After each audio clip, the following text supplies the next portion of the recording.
Hello and welcome. I am Tiffany, and this is my quilting life. Except today we're not quilting, we're making a bag. I'm just going to make it up as I go because I didn't take the time this past week to do anything at all. I really didn't. I've been quilting a client's show quilt, so I've been just kind of concentrating on that. I haven't got anything done besides making a panel quilt video for you guys. That's the only thing I've done this week. So today I'm going to play with Sock Monkey vinyl. And I literally just got done with Scott. We were in my fabric room trying to find the rest of my Sock Monkey fabric because I knew I had some. Then we finally found it, and all I had was a couple little tiny scraps, so I can't mix it with this. So I'm going to be mixing red fabric and red and white striped fabric, only because they go great with the Sock Monkeys. So I'm going to figure out a bag that I can make, since I'm really good at like just randomly coming up with things. That's what I'm going to do today. Can I see who's all here? Oh, and I'm going to pre-warn you guys, because I'm using vinyl. I really don't use this Juki for that kind of stuff anymore. I use my other one, so the camera is going to move around today a lot. Let's see who's all here. We got Beverly, Grace, Mary, Polly, Linda, Val, Brenda, Sharon, Karen, Rose, Lori, Tamala, Tracy, Shirley Ann, Joyce, Donna, Susan, Mary, Diane, Karen, Rena, Barb, Catherine, Lisa, Patricia.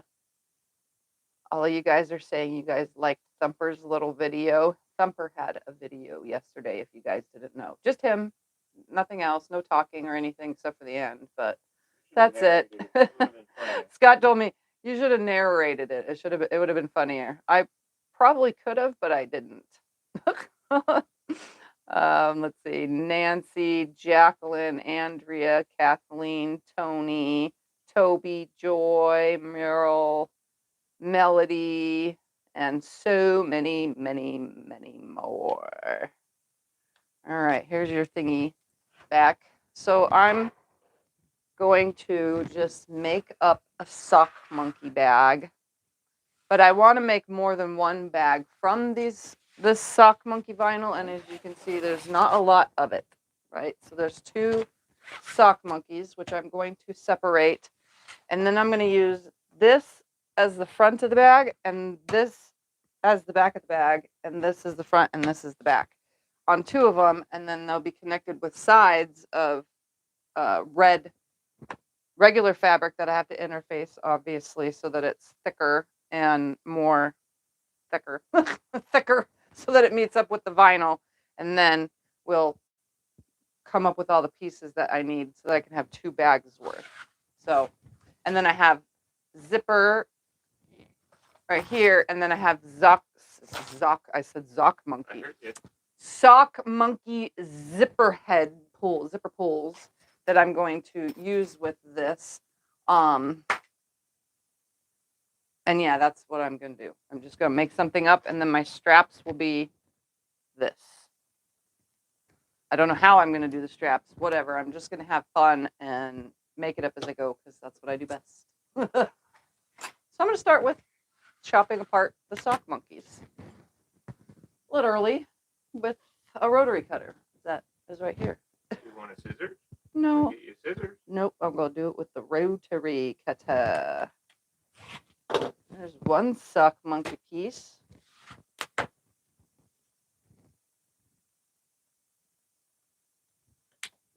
right, so there's 2 bags worth. Let me get this top off this Sock Monkey.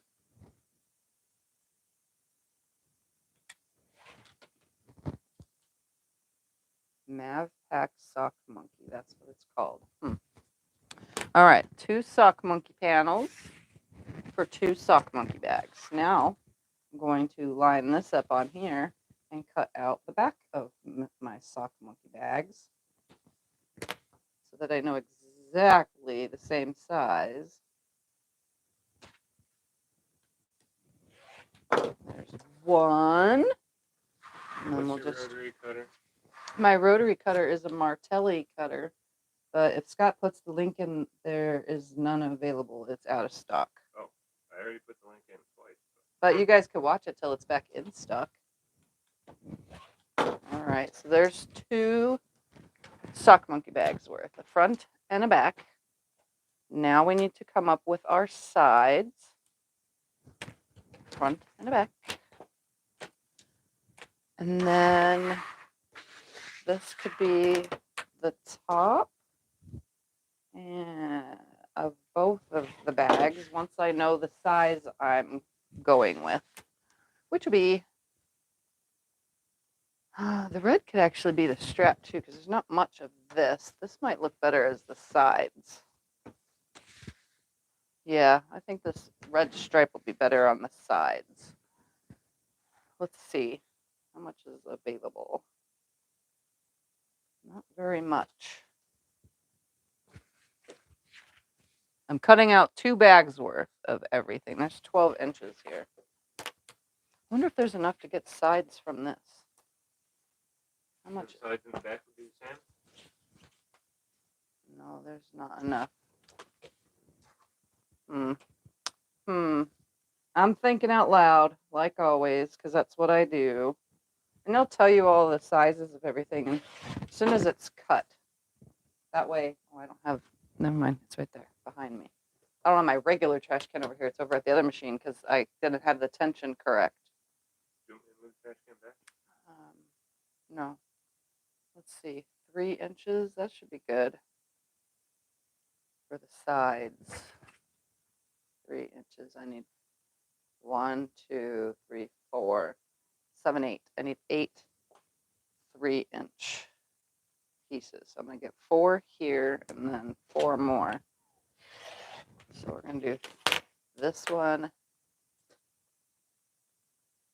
And I'm just like getting right to it, as you guys can tell. So there's some sides, and then my top of the bag and bottom, actually, I wonder if this is big enough to just go all the way around. Ooh, look, it is. I could do that too, like a backpack, oh, almost. That's harder to sew, though. I think we'll go with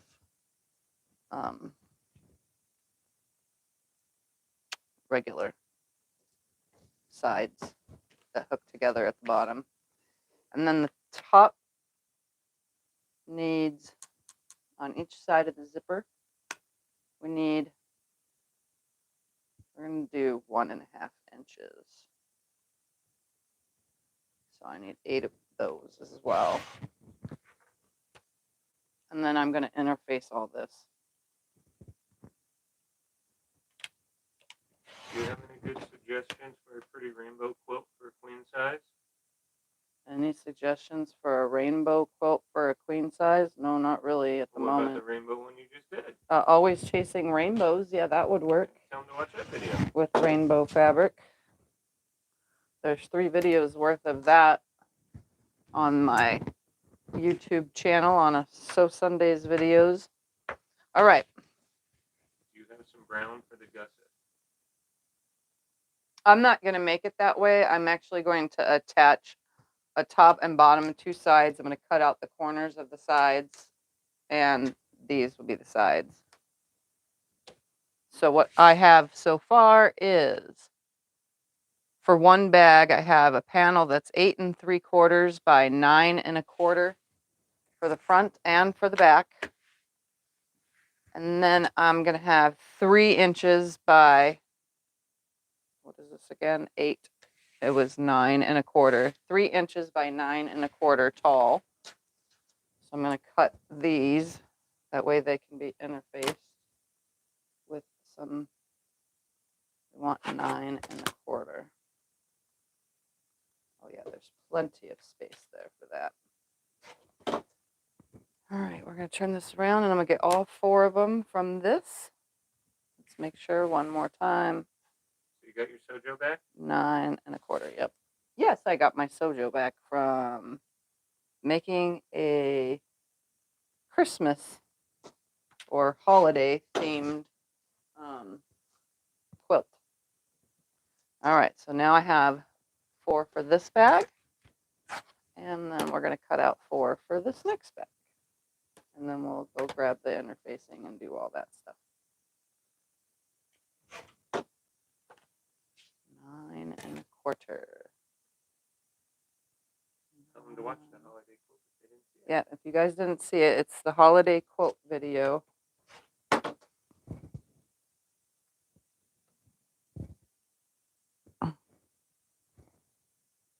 Not even an inch. Okay. Save those. Actually, those could be used. Zipper tabs. All right, so 2 bags worth of that.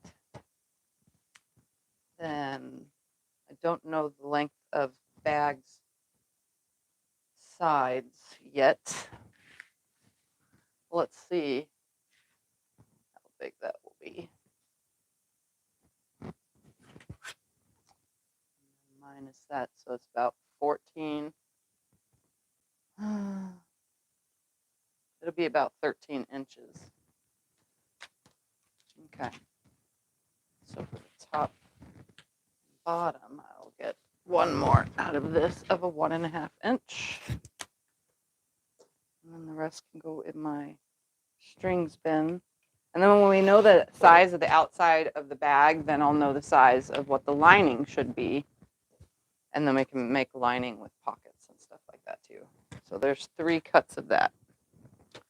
And then this goes with this bag. Now we're going to grab some thick interfacing for our striped fabric, which is on the other side of the camera. You guys can't see. I need a really good thick one to go with the vinyl. I could use some Decoville Light. I always struggle with getting this stuff to stick right because I don't have a heat press, but we're going to use it anyway because we're sewing on the other machine.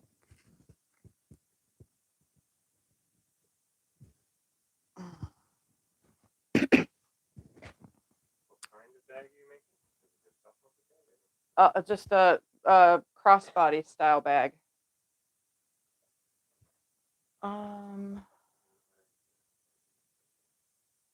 Yeah, we'll put it on this.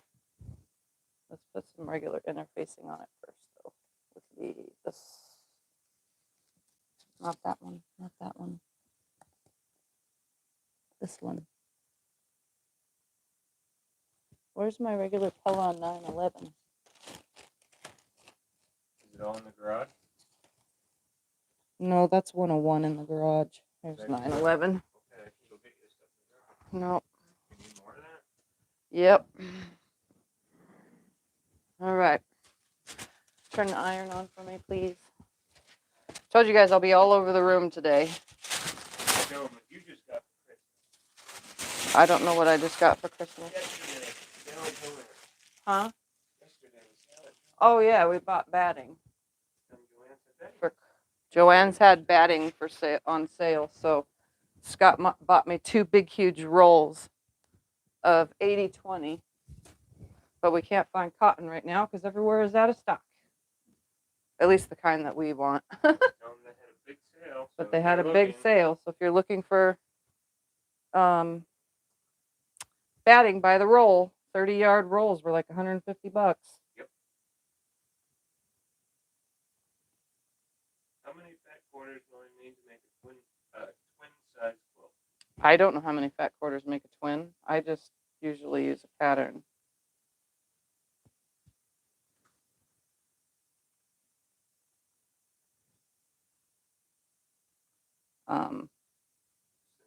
And or make up a pattern, you know. I have lots of patterns that use fat quarters though on my channel.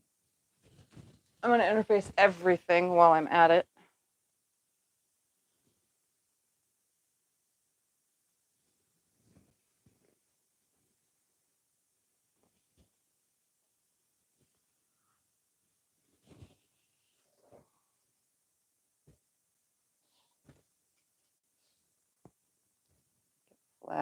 put it on here.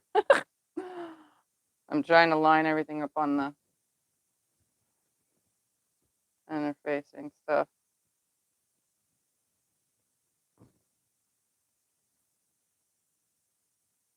Okay.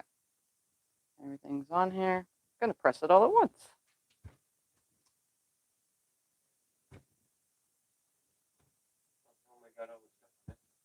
Oh, and all of my quilts are listed on Etsy. Everything that's for sale. If you guys, from the D stash, if you guys wanted to look. The pictures aren't very good because for some strange reason, my camera is not taking good pictures anymore. So, of course, the video quality isn't very good either. I noticed like old TV type scrolling lately when I'm doing video on the screen. Oh, if you want, turn it. Oh, yeah, I didn't even get that far.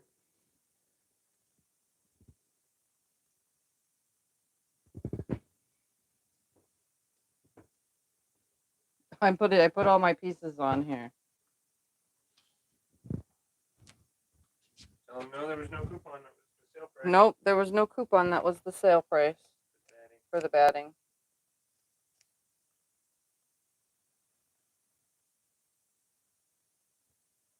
All right. Let's cut this end off too so I can do a better press. I got them all on here, at least. 1, 2, 3, 1, 2, 3, 1, 2, 3. Okay.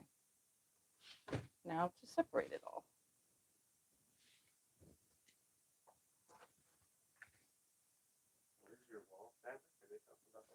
Oh, that's just batting on the wall. A couple people have asked me in comments, what am I using? What is the fabric sticking to?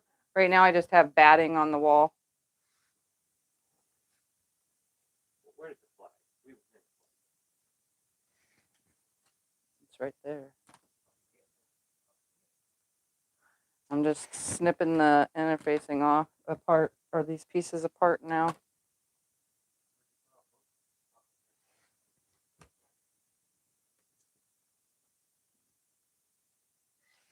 It takes 2 people to hang this. I could have done it. That's a big boy. Can I have a clothespin? It's a big boy. There you go. I could have done it. Okay, there's piece 2. My mama taught me how to hang laundry when I was little. Little boy. Big boy now. Piece 3.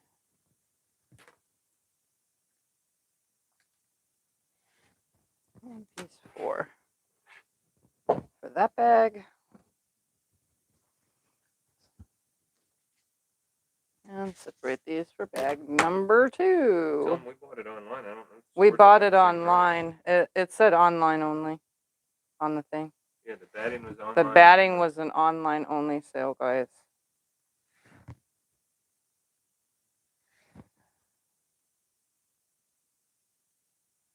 Yep.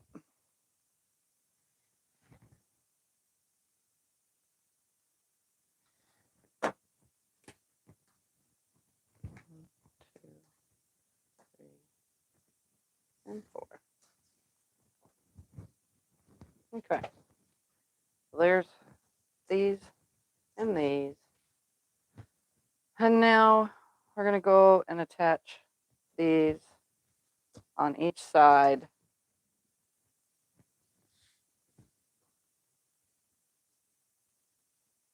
That has red on the top and bottom. This one has red on the bottom. This one doesn't matter, I don't think. Whatever. That doesn't matter. I'm just having fun anyway.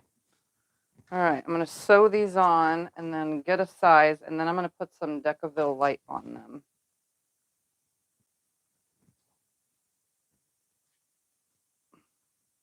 Okay.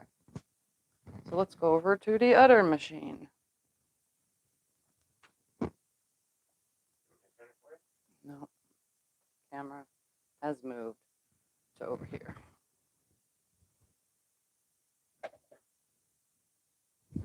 All right.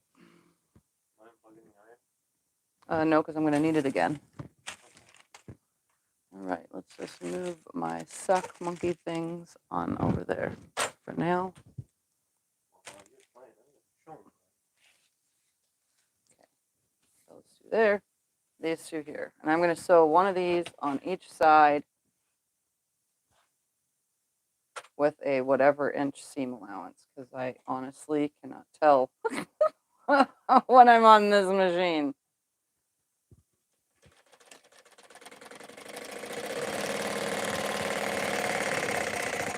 Get that one on there.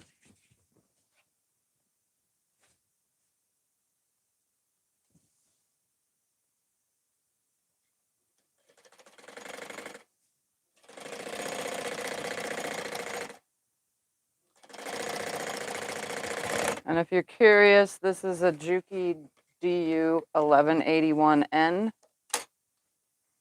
It is an industrial machine. And Scott put a link in for it. And I'm not very good at this machine yet because I don't use it enough. I'm getting used to it though. I spent a good 40 minutes trying to get the tension correct to do this, which, okay, good it is. I want to make sure that it's good. Is it hard to sew with vinyl? It's not hard to sew with vinyl, no. It Depends on your machine, honestly, yeah.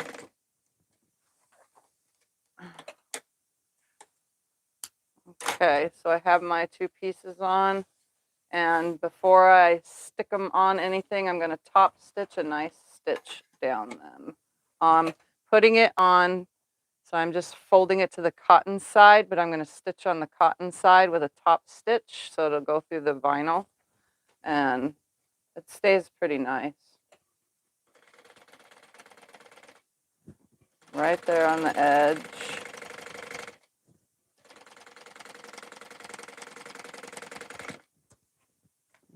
Okay, let's run this one through. All right, there.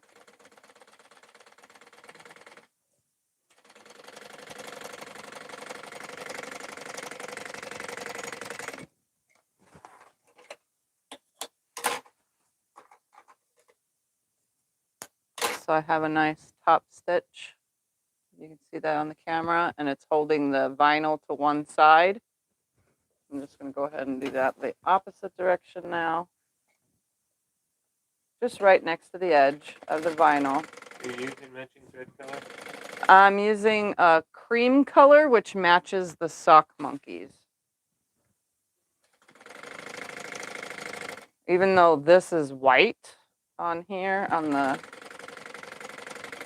other pieces.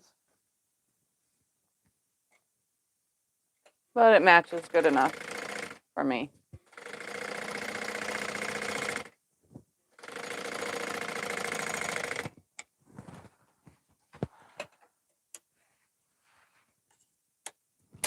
All right, so there's my two pieces for the front and back. I'm going to go ahead and sew the other ones because I have the second bag is going at the same time. Do you have a specific type of needle for vinyl? I have no idea. Whatever came with this machine.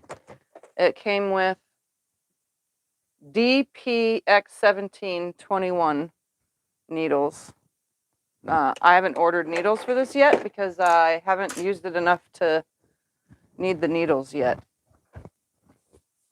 Unfortunately. I haven't really got enough, you know, whatever. I should be using it more though, but I haven't. You've been busy. I've been busy, yes. Doing other things, quilty related.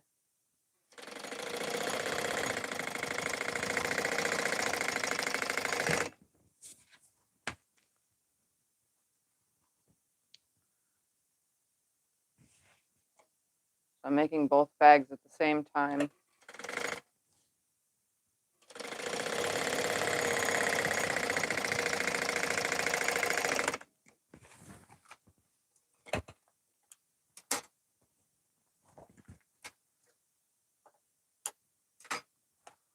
And I'm using polyester thread. It's a really thick thread though. It's a Tech 70 or 90.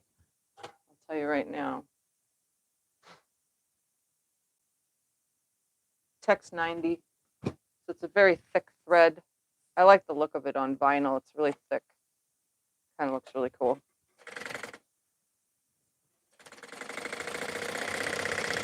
I like the sound of that machine. Yeah, I like the sound of this one too. It's really cool sounding.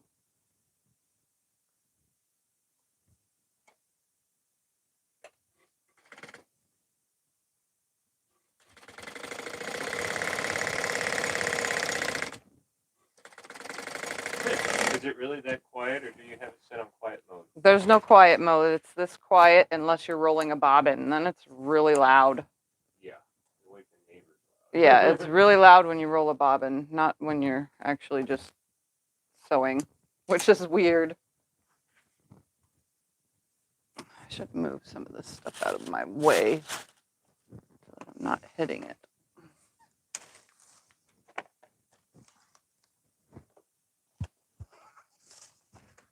There we go.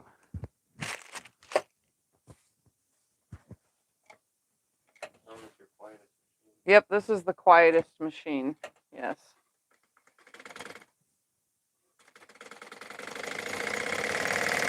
Does it have a walking foot? Yes, it is.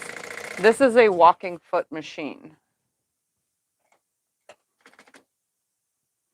What kind of light is on it? It's just a little light. Did it come with it? Yeah, it came with it. It plugs in USB at the back of the, actually no, it's a regular plug, I think, on the back of the table.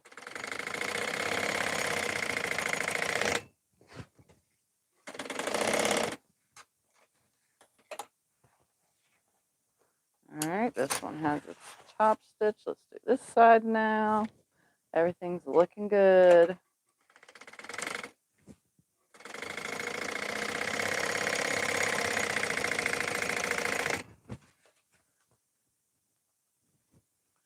And for those asking, yes, you can mix cotton and vinyl with no problem, as you can see that I am doing. What else do you use your industrial machine for? Leather, vinyl, cork. It's mainly, I mainly got it for bags. It's not for sewing thin cottons all on their own. I mean, it probably could, but you'd have to really dial that tension down a lot. All right, number 2 is made. Now to go over here and figure everything else out. Camera is moving in a minute. No, I could face the table like this. All right. I'm going to cut out the bottom corners. I think I'm going to cut off. I'm going to do 1.5 inches. Wherever my scissors are. I mean, scissors, rotary cutter. I'm going to do 1.5 inches off the bottom corners. Oh, so this piece is now 12.5 by 9.25. Yep. So I'm going to take 1.5 inches off each of these. So that way, when we put the bag together, those are already off. And when I go to cut the Decaville light, it'll sit on the inside of this. What interfacing did you use on the cotton? I just used Pellon 911 on the cotton.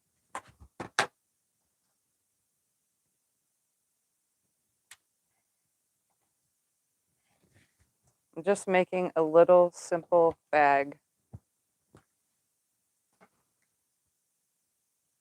Not too much to it. Bags plural because I'm making 2. Gotta get the most out of this sock monkey fabric, you know? It's It's so cute. Yes, it is adorable. Ooh, I cut that on the right direction. Good. Oh, I just looked at the picture and I was like, I wasn't paying attention to the picture when I cut those bottom corners. Woo wee. Good thing I looked to make sure on this one. Fix the bottom of that. Kind of seamed off a little. Okay. 1.5 off of this one. And this one. And I could have stacked them all, but I think individually cutting was better. Does it really matter which way these guys go? I don't think so.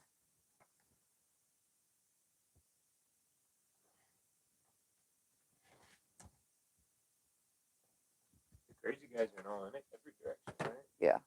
They don't really have it up and down. Nope. I'm good with that. Okay. All those are pulled off. Now I have 2 of these, and now I'm going to make top pieces, which also need interfacing for the zipper to be attached to. So I'm just going to go ahead and interface this whole entire strip on. How many do I need? What did I say that was? 12.5? 12.5. Yep. So I need a few 12.5-inch strips. I guess I'll just do it this way because I can. 12.5. 1. And I'm going to need lining as well. So I'm just going to have to start cutting the lining pieces as well. So there's 2.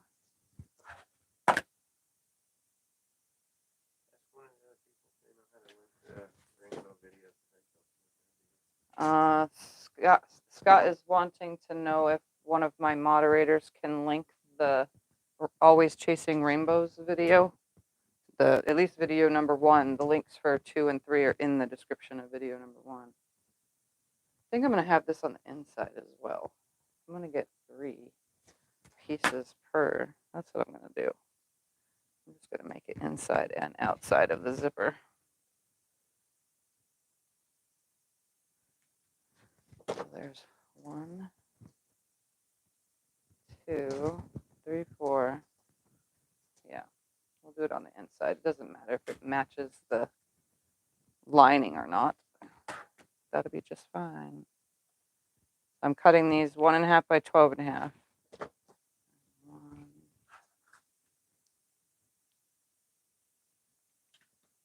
1, 2, and then cut 2 more.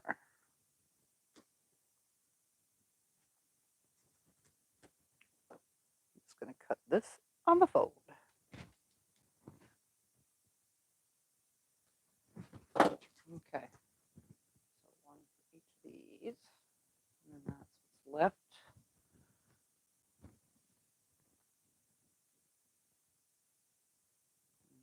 Also, how wide is this zipper? Go ahead and slide all these heads down because I need 2. Yeah, that's something I could have done. Yeah, I didn't think about it till just now. I need 2 12-inch. Well, not 12-inch. I need 2 13-inch. It's probably not far enough. When do you use LN 911 and when do you use the SF 101? I use SF 101 on clothing and 911 on anything that's cotton bags. The 101 is a lot thinner and more pliable, like it bends better than the other one, than the 911. At least it's supposed to. I've gotten it before where the 911 was very thin. All right, we're going to cut this at 12.5 as well because I'm going to add 2 zipper tabs on it. I'm going to put my zipper on it and then add zipper tabs on the ends. 12 and a half. That's what I cut it at, right? 12 and a half. Yep. I'm just going to put little small zipper tabs on the ends. Okay. And I'm going to do a double-sided zipper.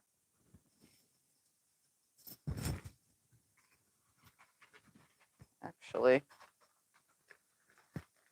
I just need one-sided zipper.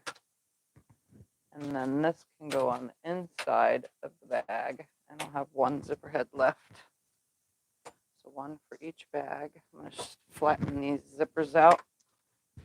They're kind of bent. Just pressing them real quick with the iron. Yes, you can iron your zipper. I always iron it from the back side, not the zipper head side. All right, we need to iron all these pieces onto some interfacing now. So I'm going over to the iron.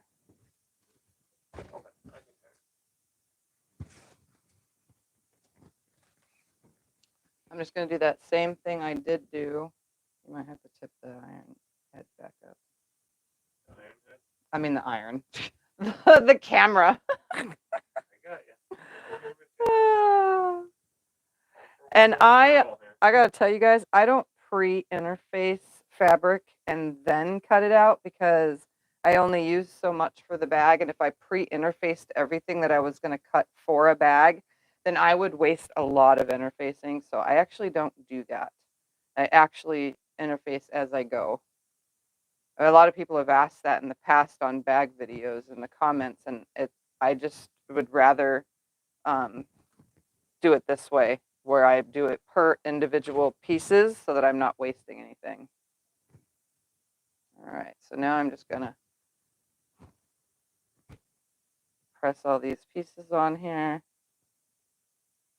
And I give plenty of room between each piece. Not right there though.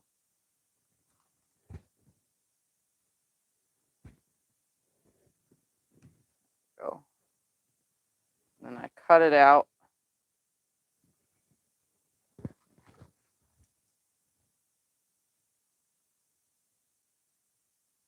And all of my extra pieces get used on extra projects. But I'm a cut as need so that I don't waste person. For those that have asked in the past.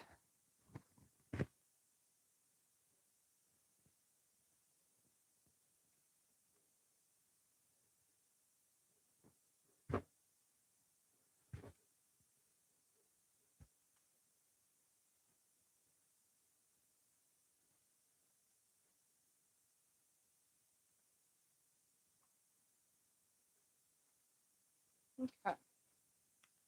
All right, now to cut these out.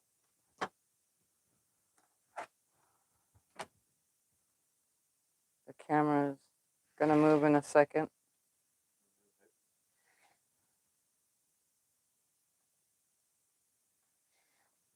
I'm just cutting out the pieces I just ironed.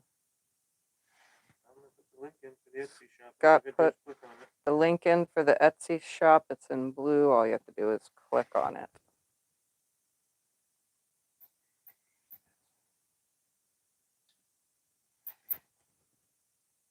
Just click on those links that are in blue and it'll take you out of the video. And if you're on a computer, it'll open up a new tab. On a cell phone, it'll completely empty you from the video to your internet on your phone, to Google or wherever. I don't know what all phones use. iPhones use different things.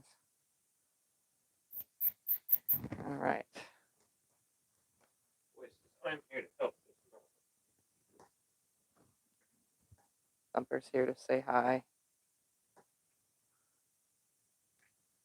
Mama's playing with soft monkeys and not kitty cats. All right. Those are all ready. Hi, kitty. All right. Now I'm going to move on to, I need 2 of these for this, 2 more for this, for each side of my zipper. And then all 4 of those go for that one. And then I need to put a piece of this on each side of my zipper. So I'm gonna actually just, I need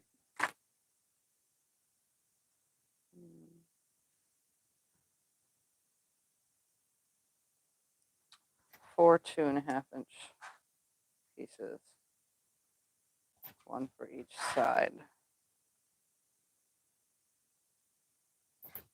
I cut that one bigger. Only because I'm not paying attention. Okay. Just gonna press these and fold them in half and put a piece of interfacing from my scraps on each of these. Just for the, nope, because I'll be done in 2 seconds. I'm just putting these scrap piece on here.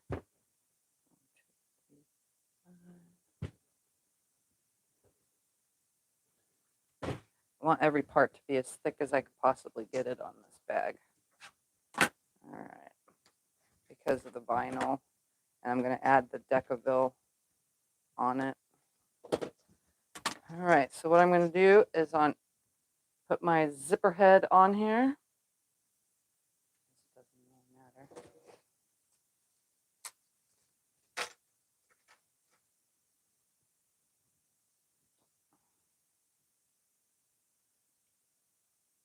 Be very careful about it because it's a lot heavier than my normal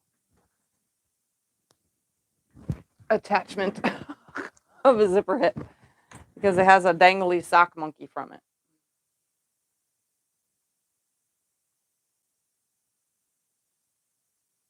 Come on. There we go.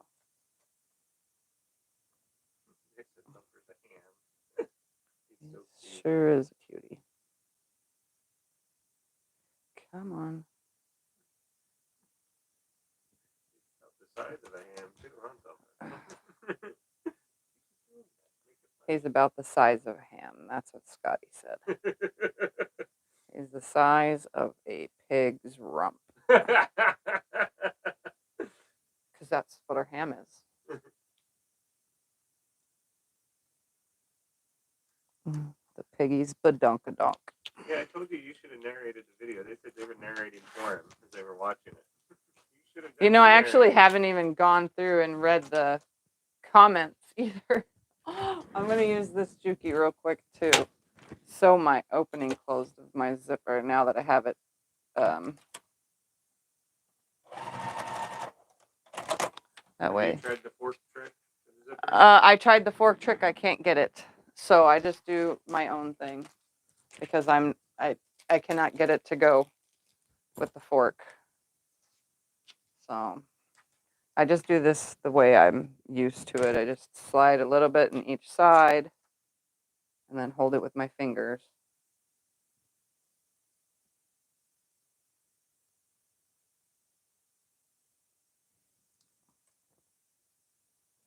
That.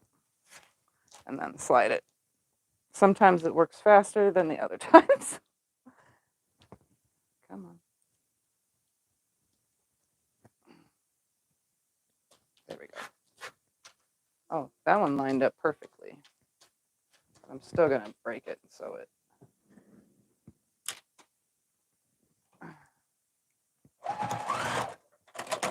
All right.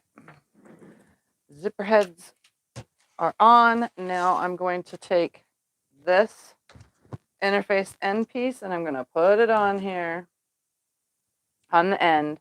I'm going to sew it on, flip it around, and then hook the other side on and under. Actually, I should have ironed them in. That probably would have worked easier. That's what I'm going to do. I'm going to pre-iron in the ends. Work better that way.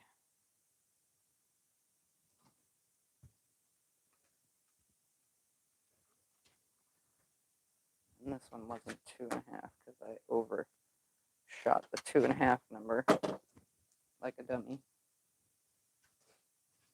There's one. I'm just folding them over like 1/4 of an inch. These are just my zipper tabs.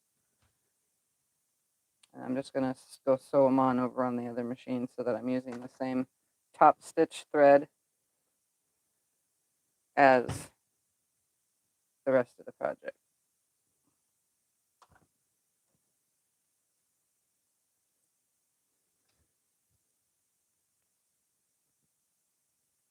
And the only thing I need to do still is put that deco bill on the bags so that they're thicker, and then I got to cut out some lining.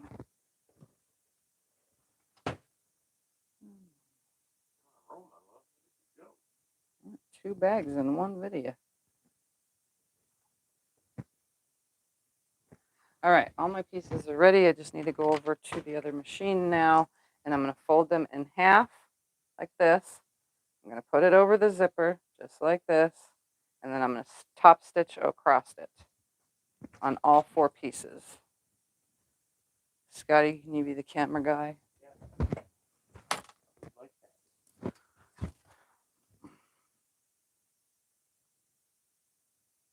Okay, so I'm just folding it in half, placing it over this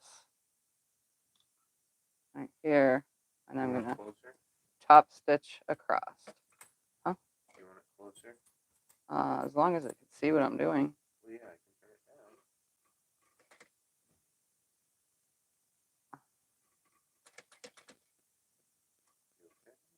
can turn it down. Huh? There. No, I'm good. Put another one on.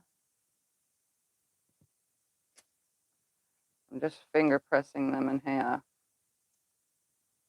I should have done that at the iron too, but whatever. And then I'm gonna, oh, you know, I did something wrong, didn't I? Yeah, I don't want to attach it directly, so that's why these are going on first, so that it's fully covered. That's right. I just thought about something, and then I was like, oh, maybe it's not. I thought I was doing something wrong, but no, I didn't want my ends open. That's why I'm putting tabs on.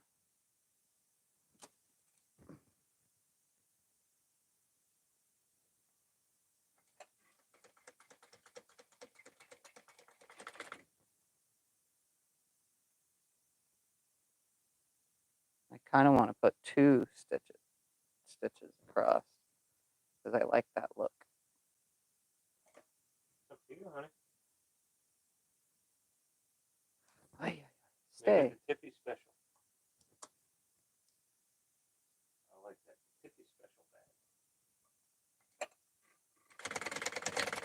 bag. Well, there's only going to be 2 bags like it. Yeah, exactly. 2 bags that'll be exactly the same. All right, let's do this 2 bags in the whole world. a second stitch. Yeah. They're liking your stickers. Oh yeah. This is the dragon, by the way. This is what this machine was named, the dragon. Okay, 2 stitches. That's what I like. I like that double stitch look.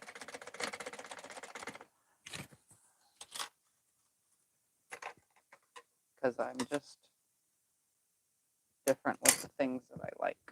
Plus it, like, this looks cleaner, I think.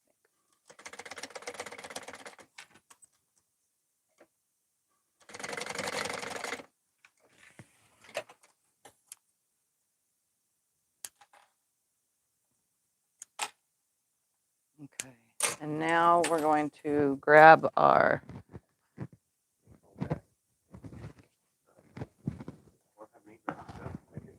pieces. We're going to sew these on here. I need to get another one of those mats like over there for this side of the room. Do you miss the thread cutter on the machine? No, not having a thread cutter does not bother me. All right, so I'm going to put this on each side. I'm going to get it to where it's on the tabs at the end. I'm also going to find some clips because I need clips.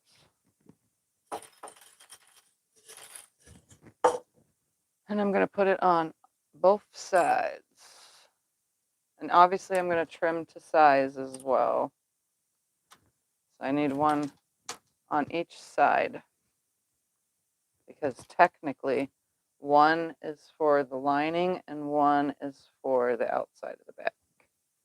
But the lining will have a stripe on this top part, which is kind of cool. All right. Knew that was going to happen.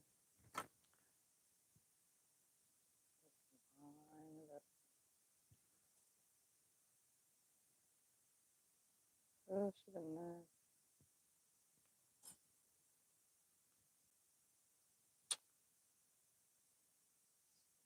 a line. Talking to all this stuff, you know, because it doesn't listen to me. Just the way I want it. Okay. Let's do that with this one now. Just going to put one on each side now. See where it's landing over here. Just a smidge. There we go.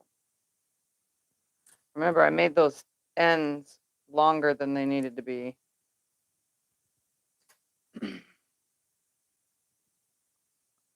Just lining up my zipper tape with the edges.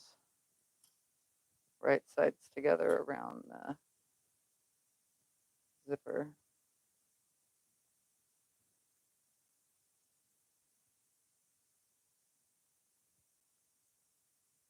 It's kind of, what I'm making is kind of like the Tiffy bag size 2. It's actually between a size 1 and 2 with what I'm making because I didn't have a lot of sock monkey to deal with. All right, so I'm going to get this on here and make sure that this big, huge sock monkey is totally out of the way. By the time I get down there, I'm going to move the zipper head. Slide this under here and stitch with a 1/4 inch seam allowance, or at least what it feels like of a 1/4 inch seam allowance. I'm going to move this zipper head now completely out of the way. Oops.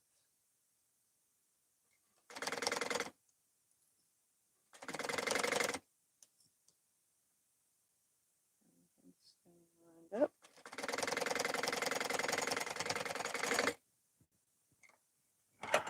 All right, let's sew this other one through.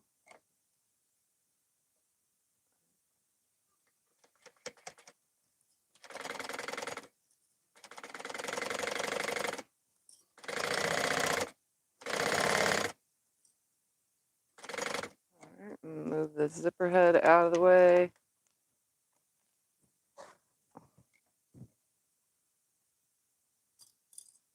Keep this all lined up.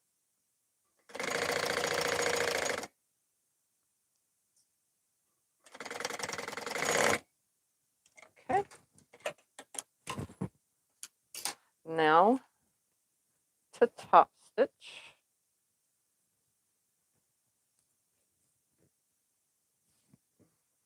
Did you know you can have a needle plate with measurements onto that? Yep, I know. I just, again, I don't use this machine enough. So when I start using it more, maybe I'll order some needles and a needle plate that has markings on it and a seam guide that can screw onto this. You know, I'll get all those things at a later date. I just got to use it more and get used to it and get used to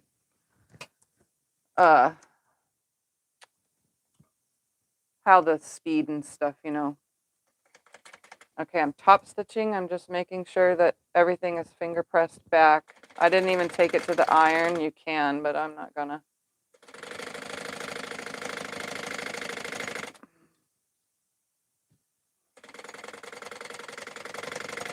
Move this zipper head out of the way. Okay, now to do this one. I'm just using my finger. That's working just fine.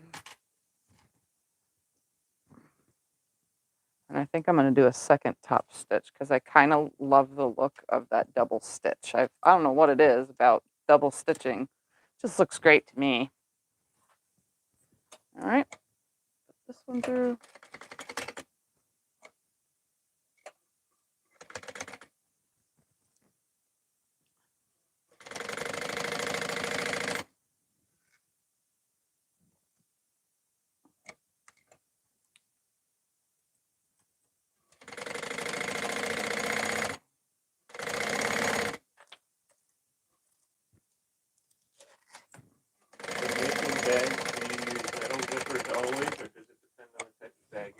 I'm not using metal zippers. I'm using nylon zippers. Only the head of the pool, the zipper pool, is metal. I don't use metal zippers. I've had too many accidents with metal zippers in the past, and my needle came flying at me. So I've come to the realization that I am not meant to use metal zippers, like whatsoever. Just keep me out of metal zippers. Don't need them. All right, I'm going to repeat on this side, and then I'll top stitch another, second stitch because I like that look. Just going to line this up. I'm making sure that this is equal with the end of this one as I'm clipping it on here.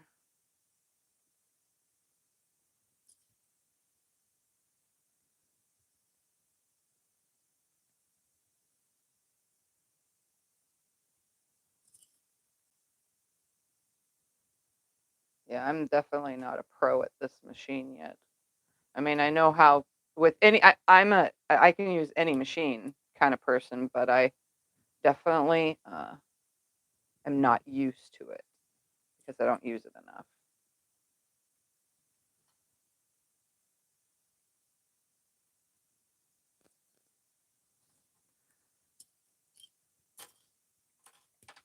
Oops. Let's go down just a little. Because it's going to stretch anyway. Oh, come on.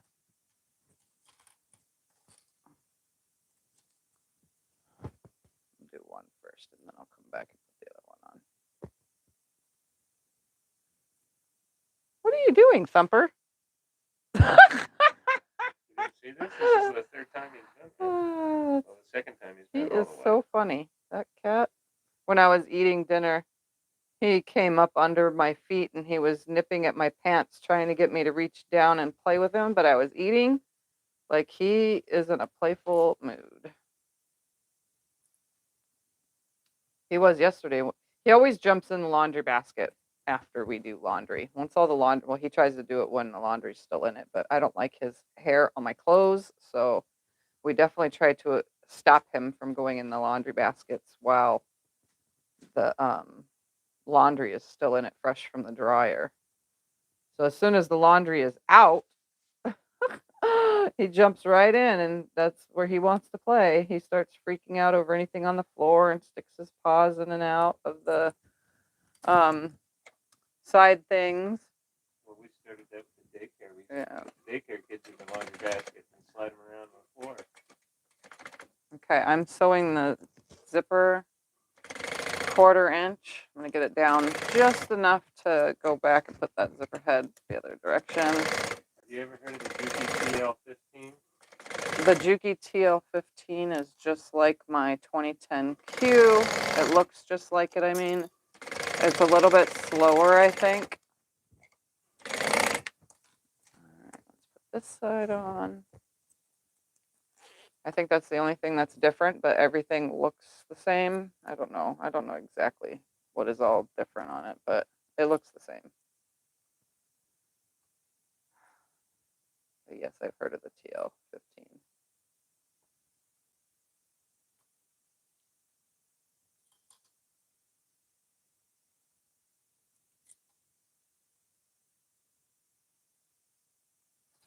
All right. This other side on it.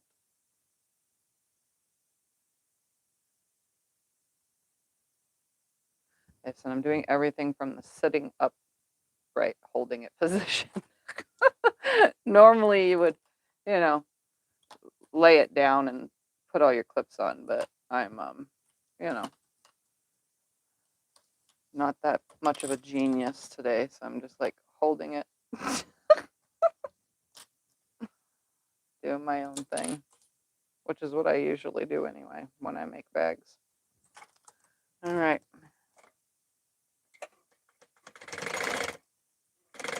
And I could fill where the zipper is, where the where it's supposed to run across. I could fill that, so I know that I'm like a 1/4 inch from it.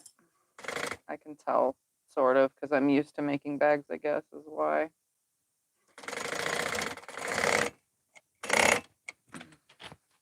Strip fabric's just cotton, right? Huh? Yeah, the stripe fabric's just cotton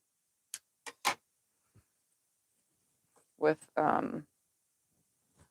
whatchamacallit on it, interfacing.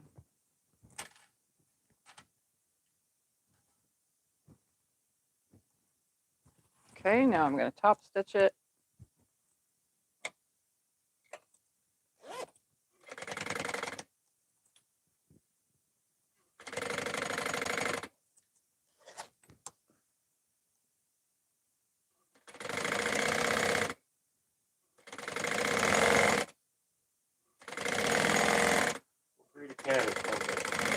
We originally thought Thumper was a snowshoe for many years, but then someone kept saying he looks like exactly like their rag doll.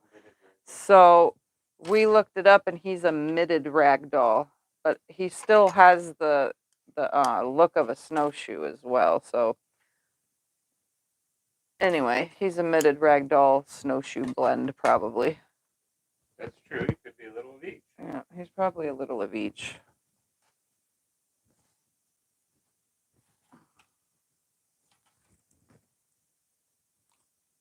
Again, all I did was finger press.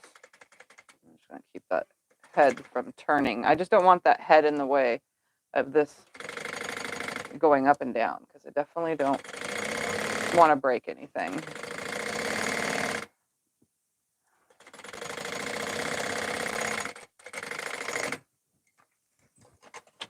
All right, now I'm going to go through and top stitch a second stitch across it because I like that look.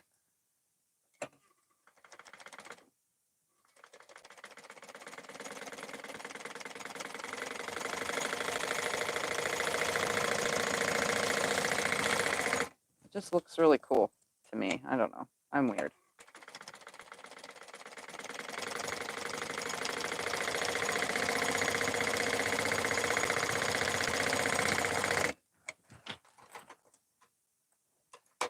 Just go this way, right here.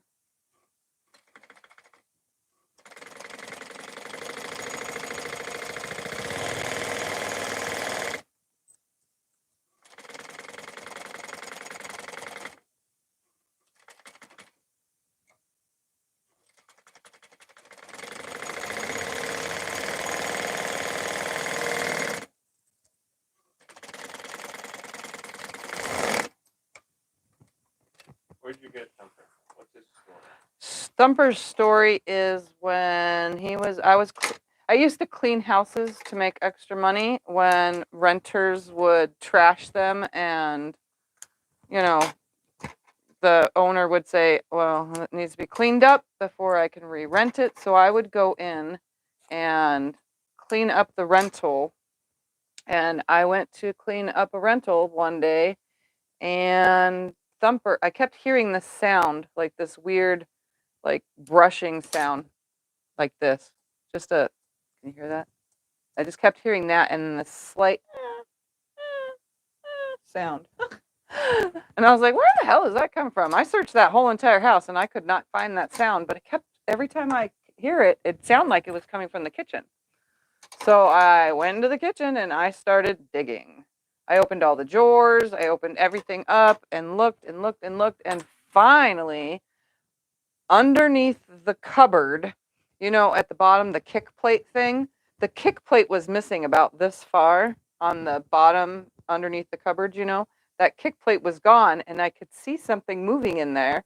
I was like, where in the hell? So I went to the under the sink side, and under the sink it had the holes, you know, where the pipes are. Usually they meet up, but some houses they have a big hole and you can actually get your hand in there. And yeah, reached down in and pulled out myself a little. I mean, he was like, he fit in my hands like this. He was just this little itty bitty kitten. He was in there meowing. And yeah, so I decided to take him home, and I had bottles and I needed to feed him. So he got bottle fed. I had baby formula at first because that's all I had because I had kids. I had baby formula and yeah, my in-home daycare. And I fed him baby formula till I can get to Walmart and buy kitten formula. So I got kitten formula at Walmart and came home, and he was fed that way for a good 4 weeks before he started noaching around at soft food and then went to hard food. But yeah, he was just this little itty bitty dinky fit in my hands thing. He was no more than 4 days old, if that. I mean, his eyes were barely even open, and when they finally opened, the kids were like, "Oh, Blue! His name should be Blue," because his eyes were blue. They were like so excited to have a cat. So that's Thumper, where Thumper came from, is a abandoned rental that somebody trashed and left their cat behind. And that was many, many, many years ago. 11. He's 11 years Yeah, old. 11 years So ago. Over 11. And 11 in July. Yeah.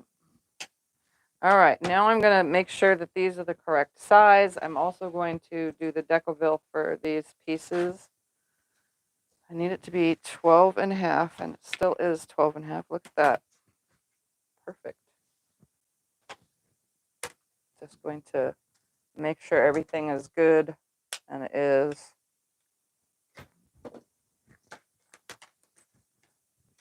And this little zipper tab on the ends is just going to help me punch the bag out better, because You can move the zipper all the way down.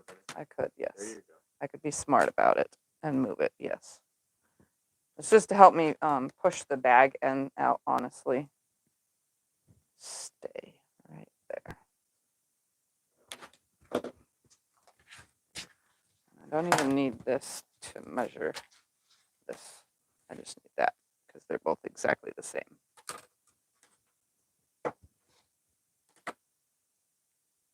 Exactly the same.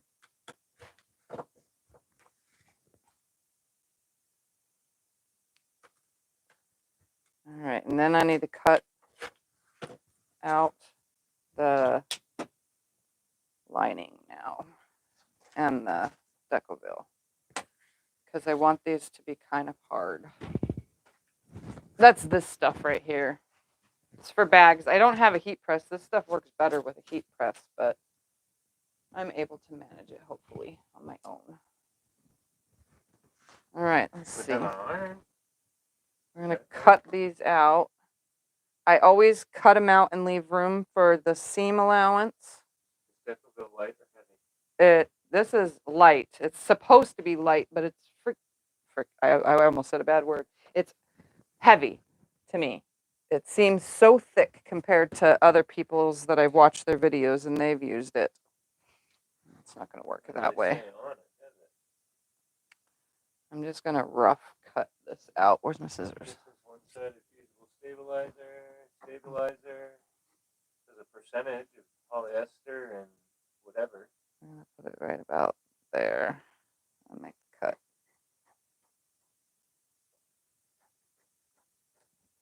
42% polyester, 35%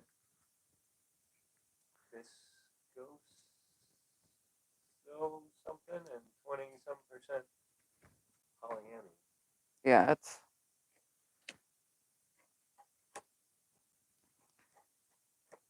works better if you have a heat press for this kind of stuff. That's all I gotta say. But I'm gonna use it anyway with a regular iron,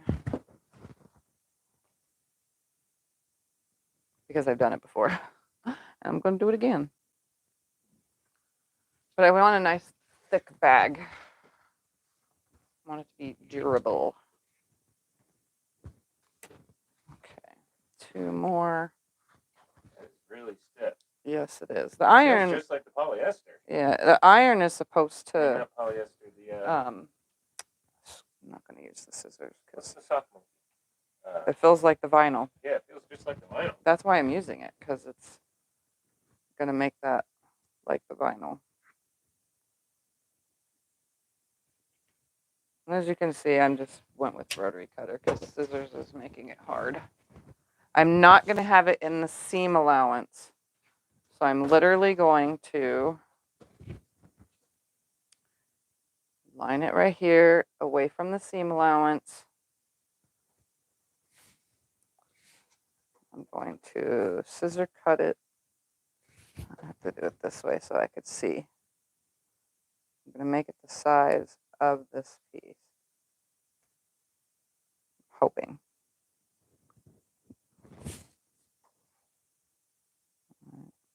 There. Ugh, I need to sit for a minute. And then I'll cut out my... I mean, I am sewing on an industrial machine, so if it is in the seam allowance, it doesn't matter because it's on an industrial that I'm doing this, so. All right, now to cut out the bottom 1.5 inch. Actually, it needs to be 2 inches because it needs to be away from the seam allowance.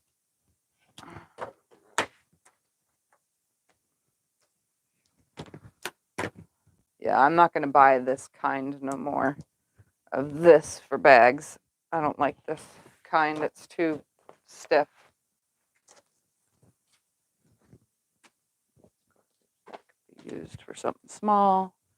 Let's throw that out of the way and cut the rest to this side. It's called Decaville Light. I'm going to cut them all now from this one.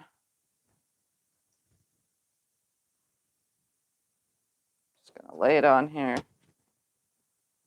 and trim them all like this.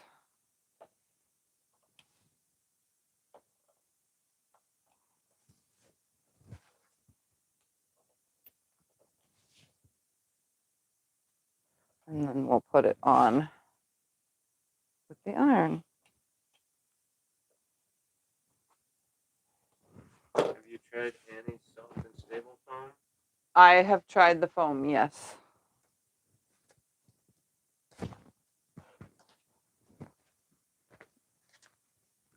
Oh, I've got 2 more. Just going to cut these both at the same exact time, because why not? Literally, this stuff is so thick. Like this. Get that out of my way.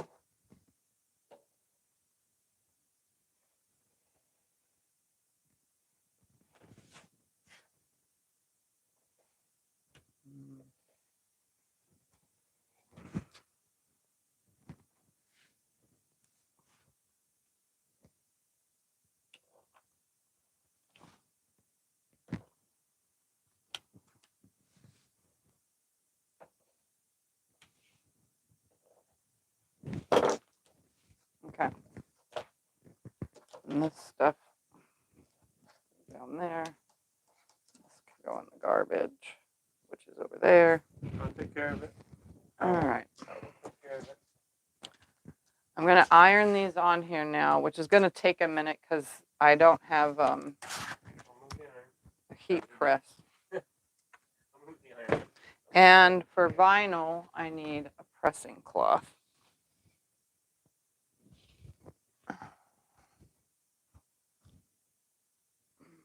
Okay. We're going to put this on all of these. So I'm going to lay this on here where I want it. Just like that. And I'm going to stick this cloth on top of it. Hope that it stays nice. I got the glue side down.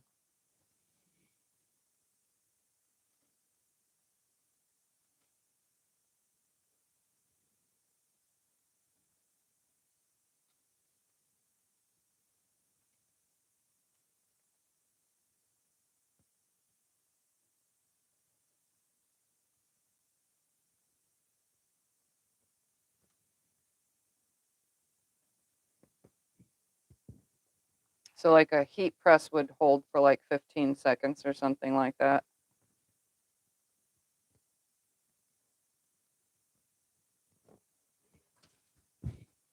And it's on there.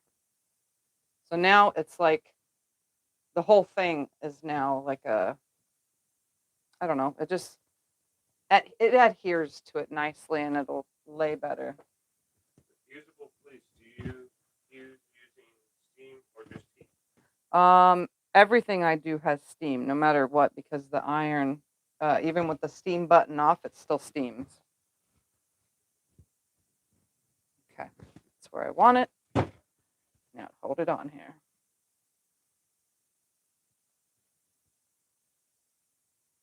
Like all front fabric using as cover. Yeah, I took a fat quarter to make a pressing cloth. Now this is old though, I've used it for a lot. It's got glue on it and stuff.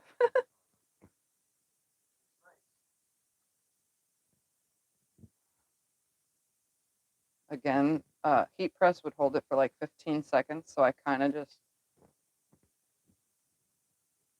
slowly do this. All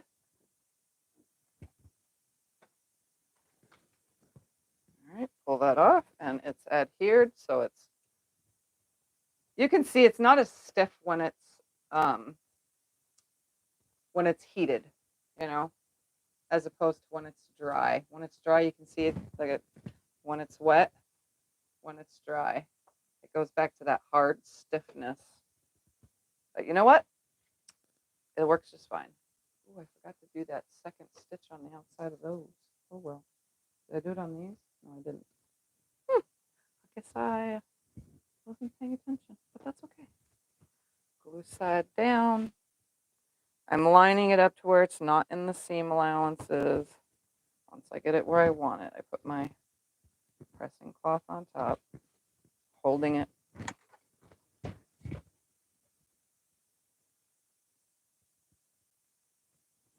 We're literally almost done with these bags. Yep. You need to just cut the lining and put a zipper in the lining. Can you move those zipper heads more in so that I can use that for the lining? It's right there. And you can move the Decoville and put it back in the, no, not those. No. Open this up and slide them down, yes. and then put this down in that bucket. Yes. How far down? Foot? More? Less? About that far, yeah. I just need about 8 or 9 inches times 2 for some lining zippers. Okay. Next one is on there. Fully adhered. One more.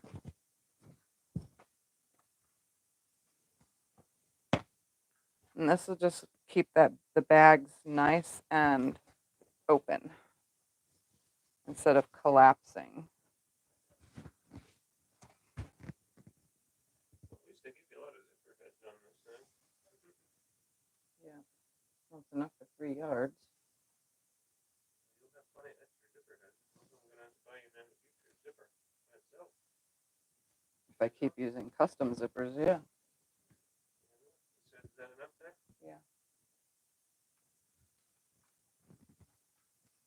Okay, this is the last piece, and then we're gonna cut some lining. The lining I'm gonna sew on the Juki TL 2010Q on my butterfly machine. Do I keep that? Yeah, just keep it with it and just throw it in the basket. All right, and that one's on there. I really want that top stitch across here, so I think I'm gonna do that real quick on the other machine. Put a second stitch because I totally didn't do that. And if the glue was to ever fail, like in the washer or anything, at least it'll be tacked down on there. So I'm going to go ahead and put a second stitch across those because I like that look. So we're going to go over to the industrial. Camera's moving. Just because I like that look. Like I really like that look. I don't know why. I'm just different, I guess. Line that up. Try to keep it nice and straight.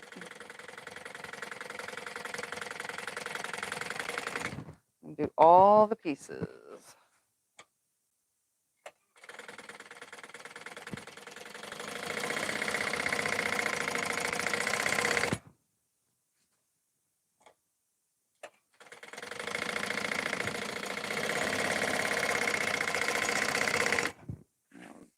I'm out of bobbin.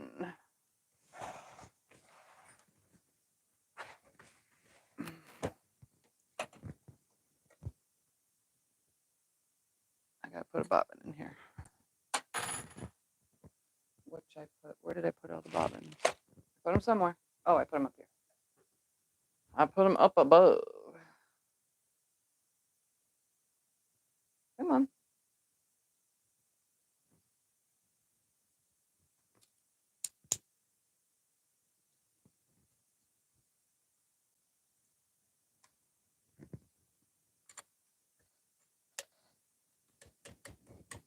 It's in there. Good enough.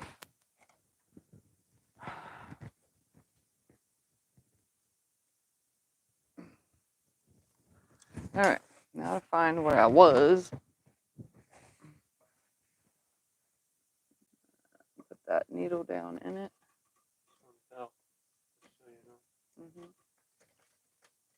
Back stitch. And try to stitch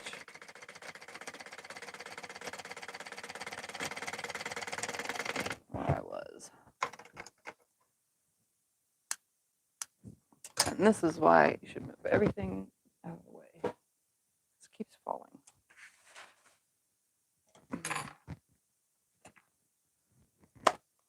Let's just pop it up there.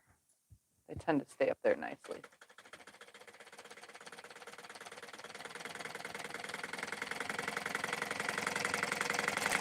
All this is like decorative for me. All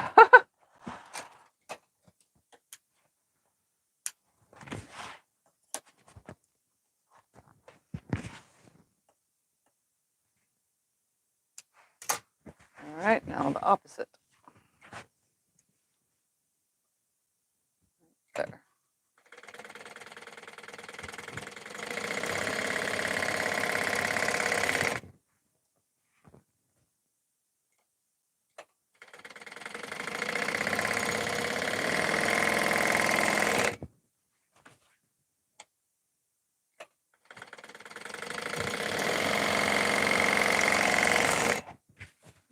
One more.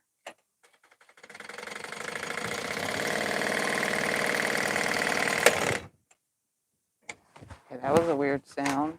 Yeah, I heard that. Did you hit something down there? My stitching is still good, so I don't know.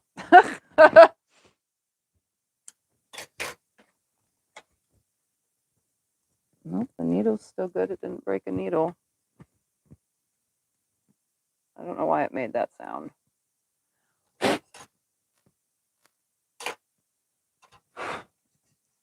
Nothing's stuck under the foot. I don't know. Whatever. So now I just have a double stitch. Can you see that? I think that looks fabulous. It looks like, you know, the sides of jeans and stuff, that double stitch. I just like that look. I agree. I like it too. I think it just finishes it better, I guess. You're doing good. All right, back over to this side so that we can cut out lining and make pockets in the lining and so on and so forth. So Scott's going to move the camera. Camera's moving. Okay. Open this up and cut off. I should be able to get all four from this. Yep. Look at that. Because this is a 9.5 this way. or 9 1/4 on the height. So yeah, I should get all of them this way. So I'm going to go ahead and straighten this fabric up and then cut a 9 1/4 inch strip. Go ahead and use this ruler because it was literally right there in my face.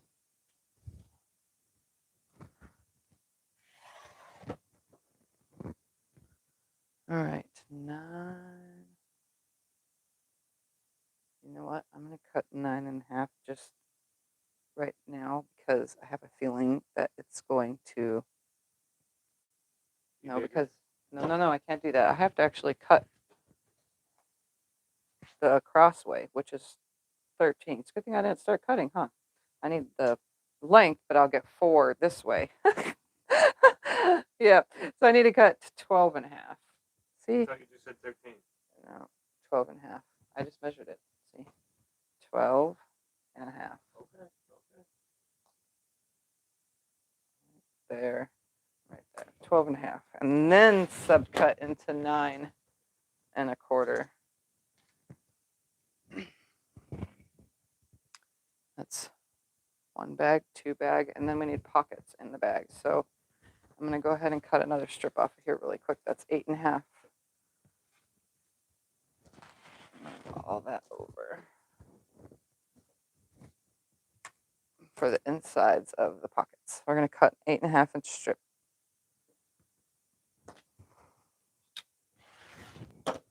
And then we need straps, which will be, see, I forgot that part too. Look at me trying to like improvise. I need 2 strips that are 4 inches. So that's for the pockets, that's for the outside. We're going to cut 2 4-inch strips. Actually 3, because half can go to 1 for the straps. And then I still need to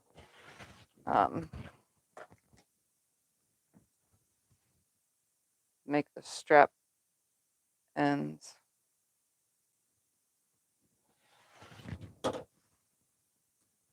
One more. I need 1 more. I'm talking to myself, guys. Okay. You know, that's what I do when I'm trying to concentrate. And I didn't press the fabric first either, so, you know, there's that. Okay, I'm going to press this real quick, and then that's for straps. I'm going to have to use SF101 on this because I'm almost out of 911. I don't think I'm going to have enough to do 2 straps worth. But that's fine. Less thicker. And then I need to get out supplies for the bag. Okay.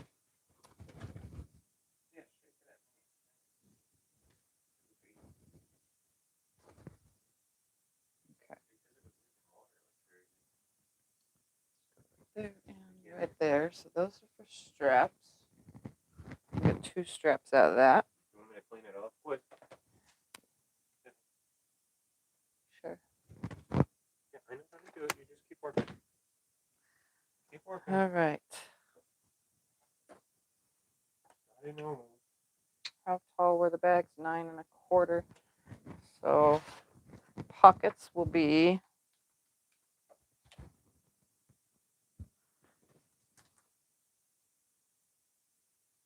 line this up and do 8. That makes 9. We're going to do 9 inch because some of it's going to be in the top anyway. So they're 8 1/2 by 9 inch. I just have to remember to turn it this way. And then the outside of the bag, I need to cut 4 9 1/4 inch pieces. Yeah, let's just do that.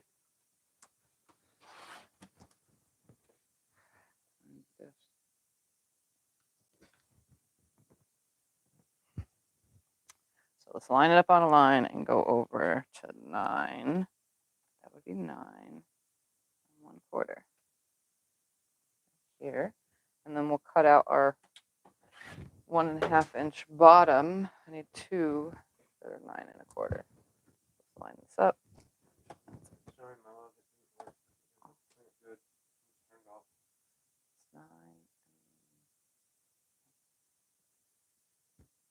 8, 9, and that is 1/4. There. Okay. And then we're going to cut out the little bottoms. Smaller ruler, 1.5 inch right here. That way we know already where that is. 1.5 inch right here. And then we're going to do the other ones. And then we're going to attach some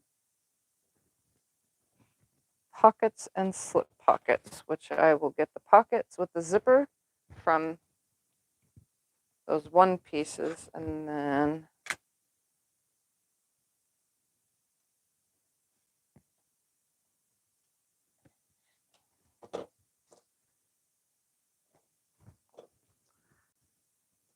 this needs to be pressed. They're so wonky. Let me do that. Okay, there you go. Press away. We have 1 pocket worth. I need 2 pieces per pocket. Yep, because I wasn't paying attention. Okay, there's plenty here. So it's 8.5 by 9 1/4. 9. No, it's just 8.5 by 9 1/2. Yeah, 8.5. Nope, by 9. Yep, okay, there's 9 right there.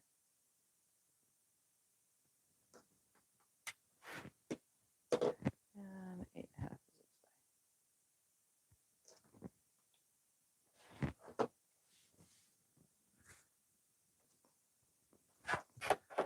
All right, press this and this nice and flat for me. And then slip pockets. Oh, I'm not going to have it. Oh. Not enough.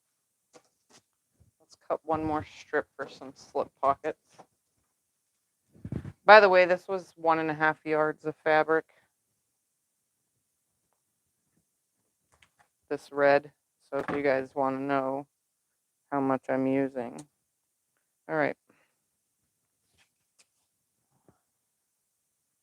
I can make slip pockets 8.5 inches as well. Why not?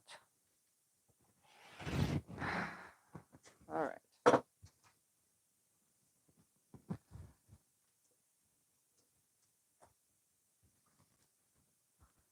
And then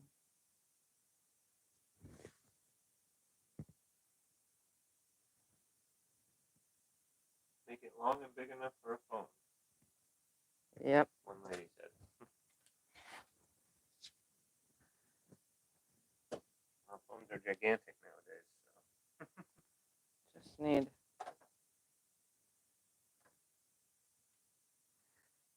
how wide is that piece? It was 12.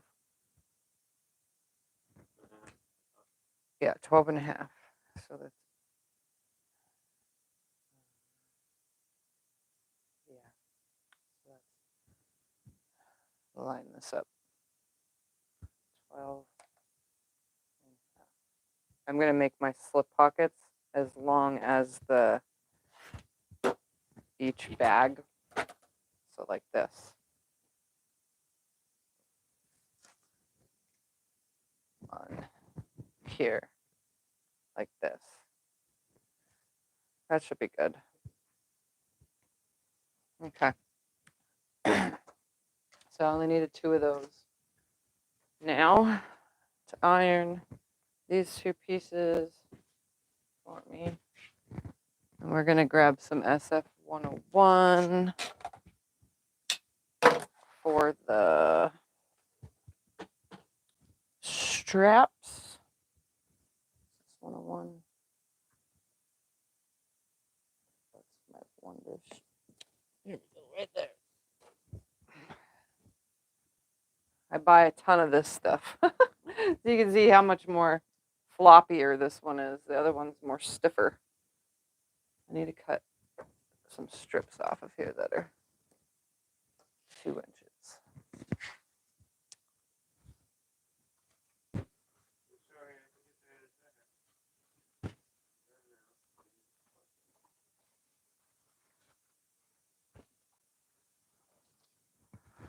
All right. Let's make these slip pockets should be as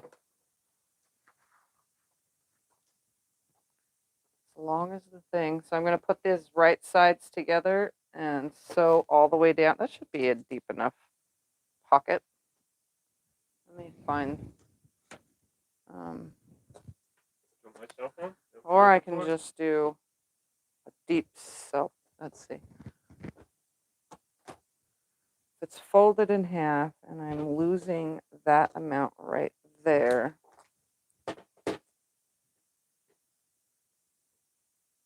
Yeah, that's not, we're just going to do the tall way and do a all the way around one and turn it around and top stitch it on.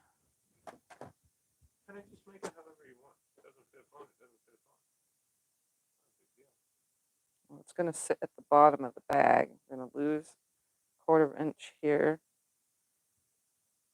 And then obviously a 1/4 inch on the sides. And then pocket. That should be good. Okay. These 2 pieces I'm going to sew around. Yes. I'm going to leave an opening to flip it. I'm going to sew a 1/4 inch seam down one side, halfway across the bottom, then skip it so that I can, back stitch and then skip it because I want to be able to flip it out.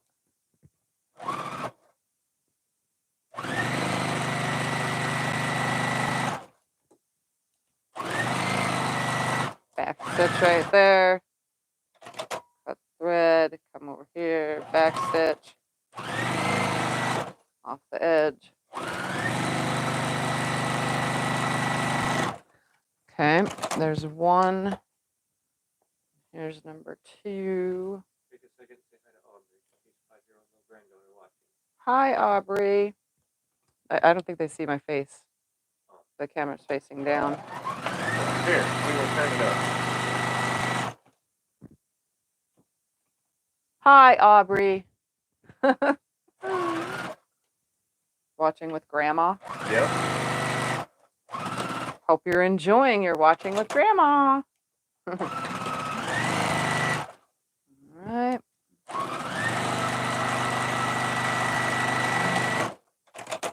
So here are my slip pockets. Before I turn it, what I'm going to do is grab a turning thing, but I'm also going to snip the corners away so that it pokes out good. My scissors are right here. Move this thing out of the way. I'm just going to snip my corners up to the stitching, but not the stitching on all 4 corners. It just helps when I poke the pocket out to be a little bit more sharp.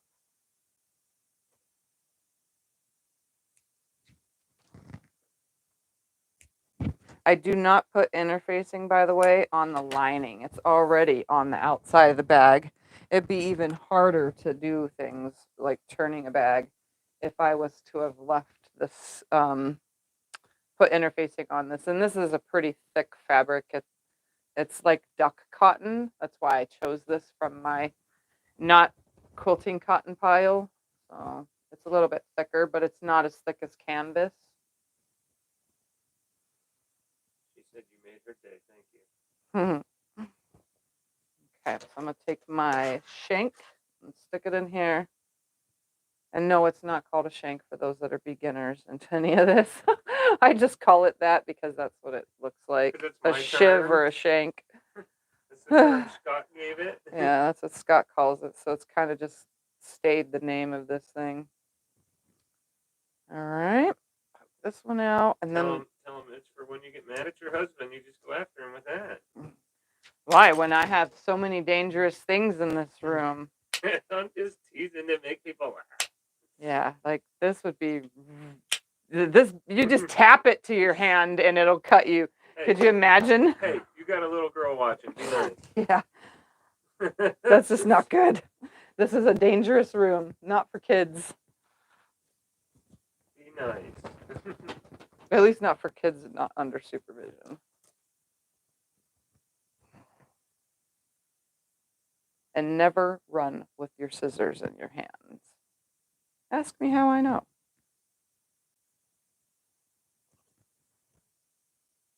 If you take 2 stitches at an angle, the corner will push out better and look sharper. I just do this as best as I can. And then I'm going to press it. And then I'll sew across the bottom and then the two, or across the top. And then the bottom will get closed when I attach it to the piece. Nope, I got it because I need to do specificness with it. Specific. Yeah, I'm being specific with it.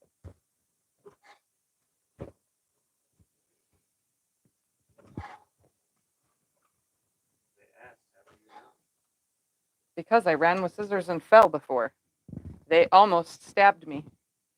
It was one of those really like you're going to have a heart attack feelings where you're like, oh, thank God that it didn't, stab me. Because How old were you when this happened? I was probably like 13 maybe. Oh. Yeah, I thought it was going to kill me. And they landed in my hand facing up. Like I could have stabbed myself. So don't ever run with scissors. I got lucky. All right, I'm going to stitch across the top where it's folded over. That way it has a nice top stitch. And actually, I kind of, man, it's not matching thread. Do I have a cream? That's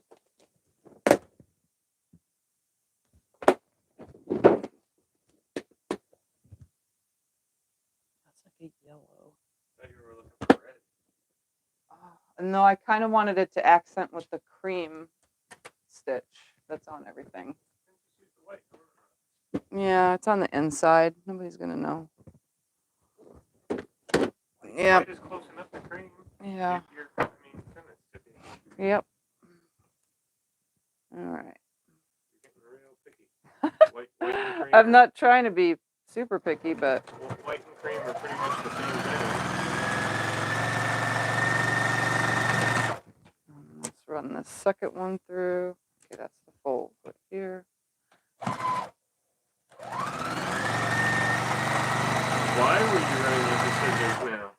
My sister called me, said, bring some scissors, because we were doing something. We were little. I mean, I was 13 or so, and she yelled for me, and I came running with a pair of scissors in my hand. Well, I don't remember what. Yeah, she's younger than me too. I guess my mom didn't let her have scissors, maybe, or something, unless they were under bigger kid supervision. So I was the bigger kid and should know better, but I didn't.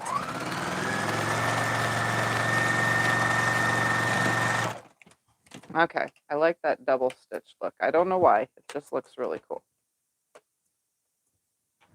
And I just ask your mom. Snip. I don't think she remembers. She probably does. She's on here. Then if she's on here, she'll be like, yep, you were like blah, blah, blah years old. You knew better. All right, now to attach one. I'm going to keep this one with this one. And this one with this one. Right here. One is going to go on each of these.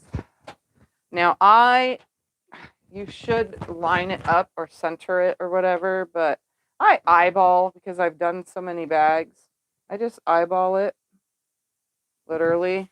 It sits too high. Right there. That looks good. And then I top stitch it on there. And I always back stitch at the top to reinforce it.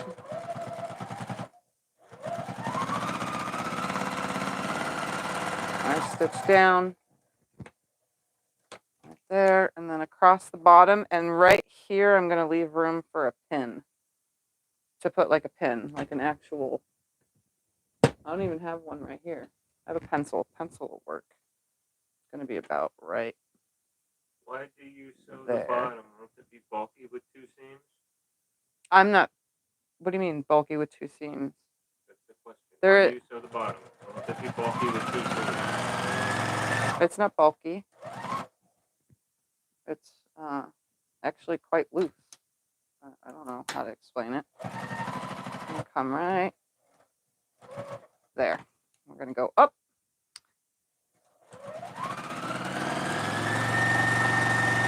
And the back stitch right here. I'm gonna come on that first stitching. Oops, why did I go so far? Right there. Nice, pretty stitch.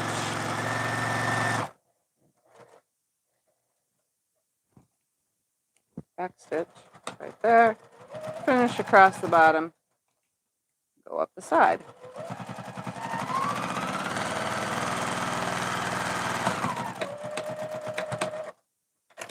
And then I have room for a pen or pencil.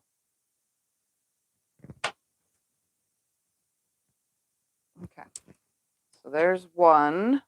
Let's do that again. Oops, let's get that top thread out of the way.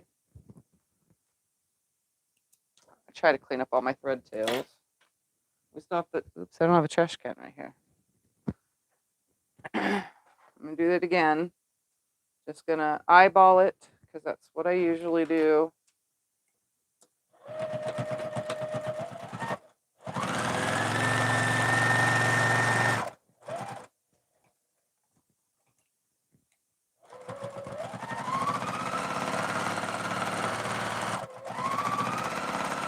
Right there.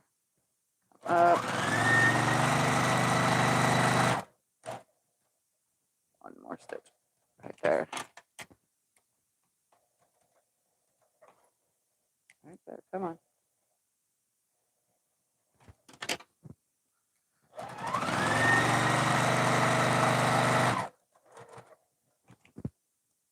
Wouldn't it be enclosed in the bottom seam, or are you raising it above the bottom lining seam? It's above the bottom lining seam. It's above the bottom, so this will be the bottom of the bag. I always put the pocket flush with the bottom of the bag. All right, so those are ready, one for each bag. Now to do the zipper pocket on the opposite side. So each of these is going to get a zipper pocket, which are these 4 pieces. So one for one bag, one for the other. And I'm just going to do all this by eyeball. I just need 2 9-inch zippers. There's one. There's 2. And I'm going to press them because they are super bent.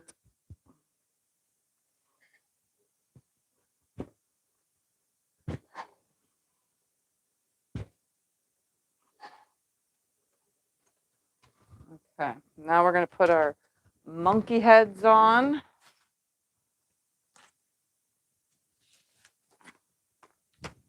Got 2 more monkey heads.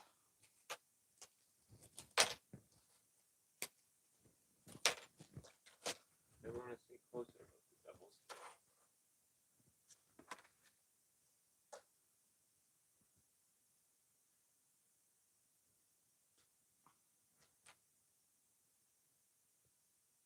Double stitching there. Double stitching there.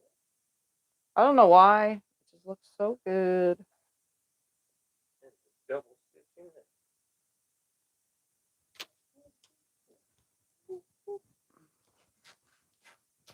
All right, Yes, we're there's goofing off one over here. zipper. Goofing off. The other.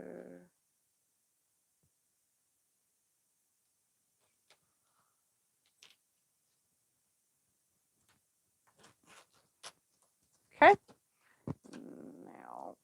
those are ready for zipper. Okay, what I need to do first is take one lining piece for the inside of the zipper pocket. Wow, these are enormous. Maybe I should cut off some. I need a little bit. We're going to cut off an inch and a quarter off of each of these because I just realized that these are kind of large. There's an inch and a quarter. Right there. Much better. Okay. Let's do that on these two as well. And these can just go in my strings bin. All right. Put both pieces here. We only need one of these for now. And since it's a solid, it doesn't matter right sides or wrong sides. We're going to do two pockets at the same time. All right. We need a marking utensil, which I'm just going to use a pencil. And then I'm going to make a line that's about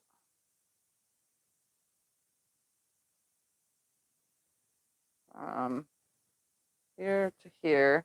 And then I'm going to turn it and draw half an inch away from that line with another line. And then I'm going to go like this. Oops. You breaking the tip already? Yeah. Oh, I put it in the sharpener and it got really thick. And then we're also going to take some pins just so that this stays where we want it and pin it in place. Well, I always pin these. All right, so here's one. As you can see, my pencil markings are on it. I'm going to sew around that square. So again, I'm going to come down about, what do I do on this one? Oops, it would be better if I had the ruler. My first line is an inch and a quarter down from the top. So an inch and a quarter down from the top, and it is about 7 inches of a line. And then a quarter inch away from that. I mean, a half an inch away from that. And then I just do the ends without a ruler because I'm not, perfect. And it's going to be straight anyway. There are some pins in here so that the piece stays on. And let's put in a part for the zipper before we add the zipper.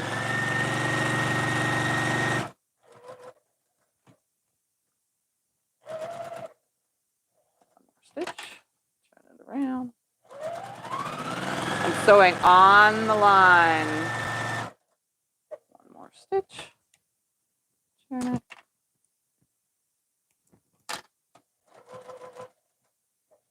One more stitch, turn it. There's one. Don't need those pins anymore. Let's do number 2.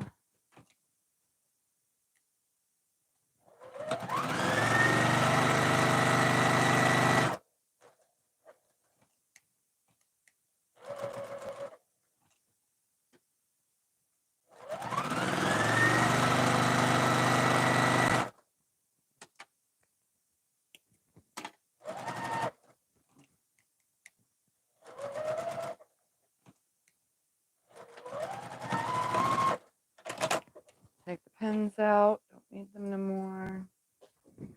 Come over here, and what I'm going to do now is cut away a quarter inch from my sewn lines, which is directly in the middle of the 2 lines, but I'm not going to cut the ends. So I'm just going to cut most of the way, but I'm not cutting the ends yet. That I'm going to do with scissors, which are behind Scott. Can I get the green handled ones, please?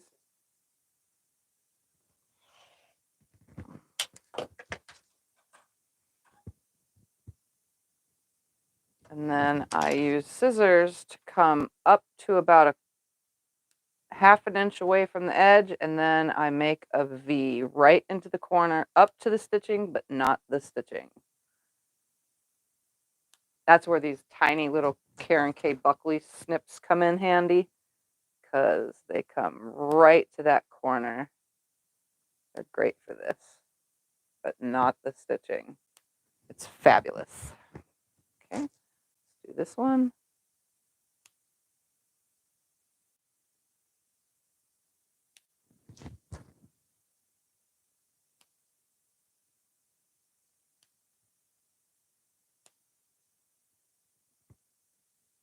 So I just made like this little V notch. If you've never done a zipper pocket before. So I opened it up, made a little V notch, and what we're going to do is we're going to slide this now through to the opposite side,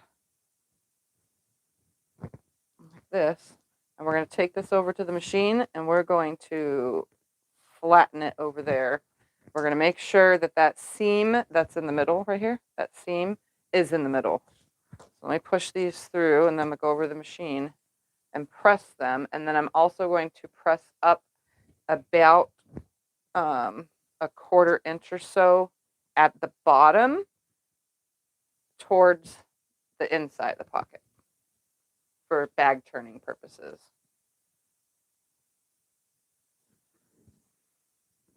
Because we'll seal the bag through the pocket hole. Okay, so I'm just going to line this up as best as possible.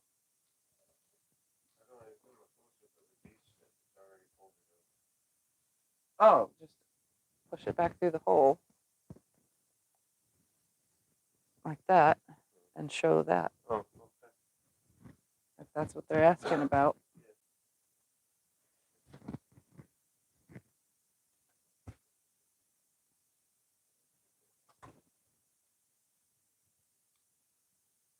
Okay.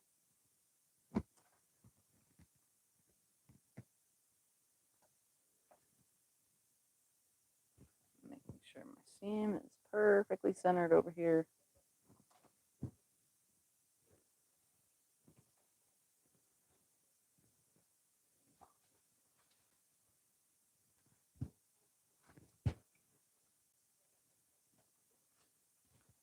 Okay, which once it's pressed, it should give you a piece that looks like what Scott's going to hold up to the camera now.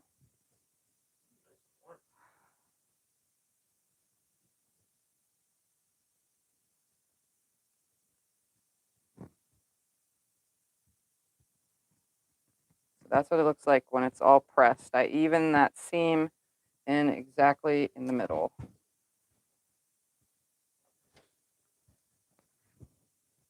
Oh, I forgot to press it now that you took it away. I have to do the bottom. I just wanted to show the seam. I have to do that fold up on the bottom. For the zipper, right? Yeah, this is for the zipper.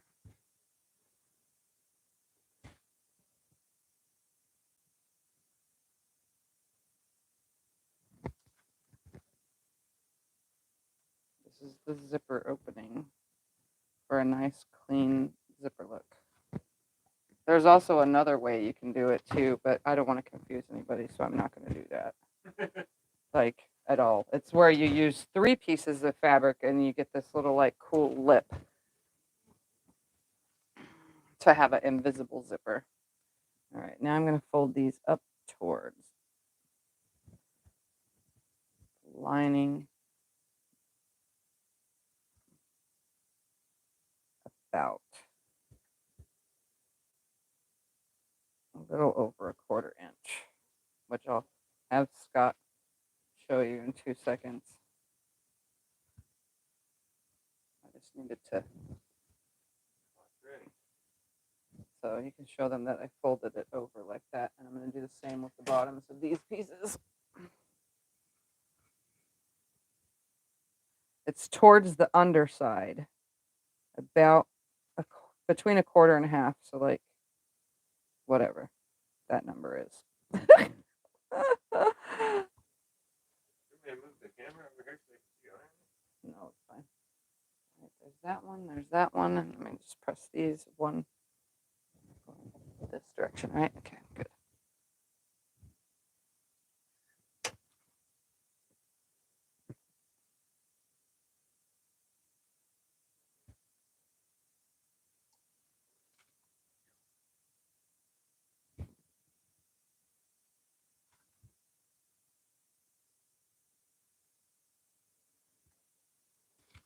And then my secondary piece is going to get put right sides together, because this would be right sides out if you were using a pretty fabric that has stuff on it. And you can see that both my ends are folded towards the wrong side. So that way when I go to seal this bag, this is the final seam right here, and it will be encased. All right, so now for each zipper. Have you ever made an actual sock monkey? I have not made an actual sock monkey, no. I want my zipper to come from this direction, from left to right. So we're just gonna stick this in here, and over there by you in the middle drawer of the bottom part, there is a roll of double-sided tape. Maybe it's not that drawer. I can't see from here. Nope, No, go it's not up that drawer. a drawer. No, go up a drawer. Right there. Yep, it's there. I know what double-sided tape looks like. Thank you. No, this isn't double-sided tape. That's iron on hem. Never mind, I don't know what double-sided He tape doesn't know what double-sided tape looks like. That? Yes, that. Keep making fun of me. I think we got another owner of this little, with the little.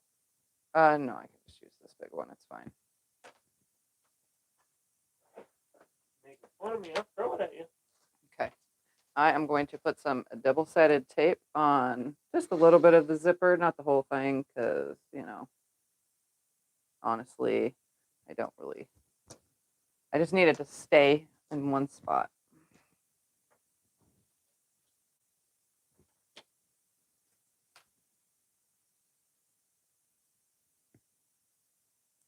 I need to buy some more of this stuff. Did you guys know where you can buy double-sided tape? You want to know? You want to know? The Dollar Tree sells a 3-pack for $1.25 of double-sided tape. So there is no sense in buying it from an expensive store, because for $1.25 you get 3 rolls of it, and this stuff is exactly the same as you would buy of the expensive stuff. So if you are on a budget, this is great stuff.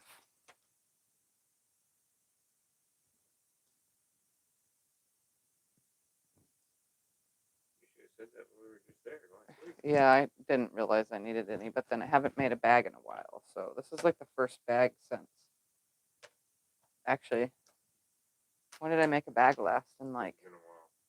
March, maybe? Yeah, it's been a while. It's been a long while. Where would it be at Walmart? I was going to Walmart for them. They don't, well, they have it at Walmart, but it's more expensive at Walmart. It's Sure at the it is. Dollar I was Tree. just gonna look while Oh. we were there. If there's Yeah, something to do. it's in the craft section, right next to the fabric section. Oh. All right, and then I just peel off the top layer. If I can grab it. My nails are kind of long. You want me to do it? Oh, I got it. Oops. And I want my zipper to come from this direction, and Mr. Sock Monkey stuck to the tape now. Get off of there, Mr. Sock Monkey. He's so wide. We're just going to have to put this on here center. Have to adjust him. Come on, right there. Bottom half on, and get him off the tape.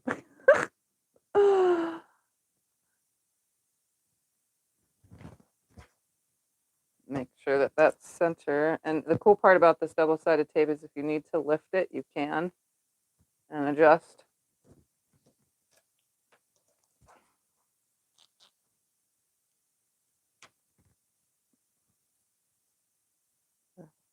And adjust.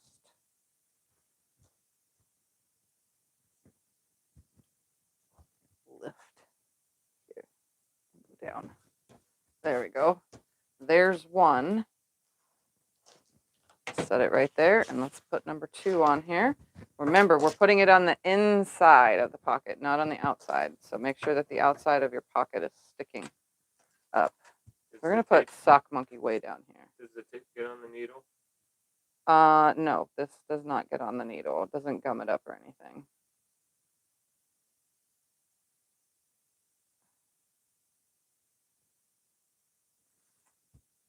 One.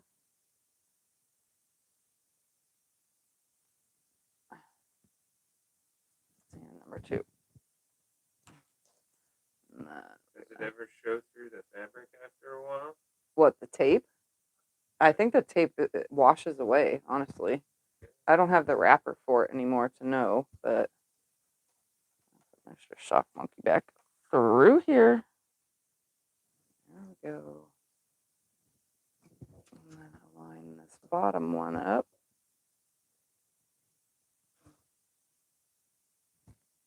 Come on. Right there.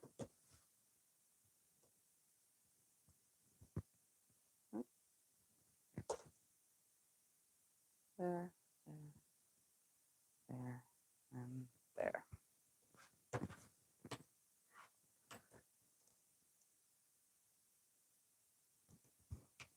Okay, now I'm going to stitch all the way around. And I'm going to watch out for my zipper monkey, because my sock monkey zipper head, because he will get in the way. So we just constantly have to move him over and back and over and back. I'm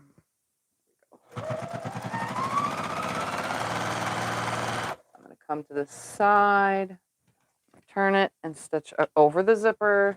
If you're using a metal zipper, don't. Don't do that. Metal zipper will break and it'll come flying at you. We're going to move Mr. Sock Monkey over here now. Also going to... Is that what you use to piece batting together? No. Nope, I use something else for batting. I use batting, special batting tape. No, it's not tape, it's an iron-on. And I only use it on cotton batting. I can't use it on 80/20 because it melts. The 80/20, the iron does. All right, so it's stitched on here, but because I don't like the lift up, and after that tape washes away, I actually do a second stitch. I do a second stitch on everything because I like it. So I'm just gonna go around with my lovely second stitch. And I just like eyeball it. It's about the same all the way around.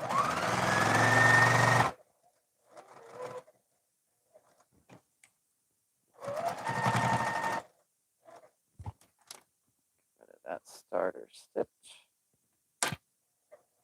Oops. And land on the stitch I started with. Cut my thread, and my zipper goes from one side to the other nicely. Just like that. And then we take some scissors. And I'm going to fold my pieces out of the way and cut away excess zipper tape on both ends.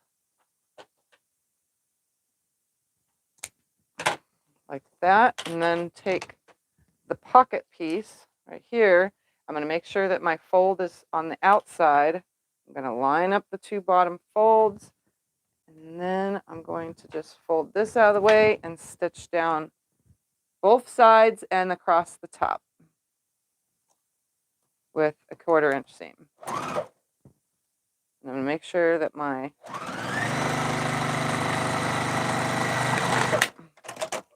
everything is nicely lined up and everything else is out of the way.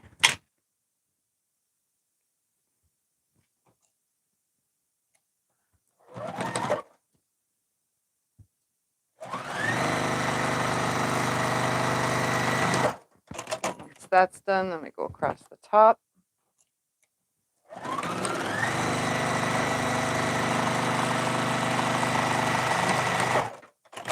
And if you open the zipper up, I have a pocket with a hole in the bottom right now because that's how we're going to seal the bag.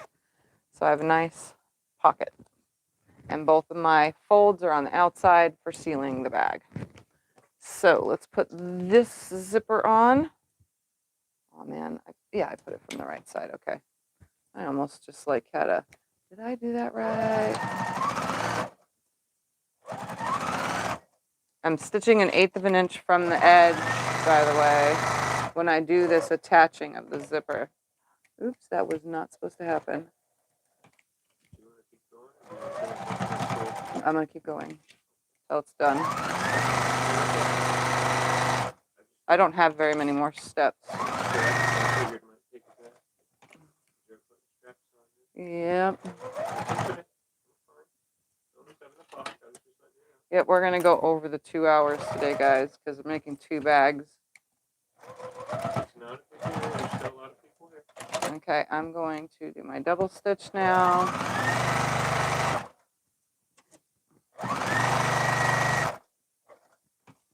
I'm pretty quick with all this stuff. Oops. It's going to have to stay there because I cannot.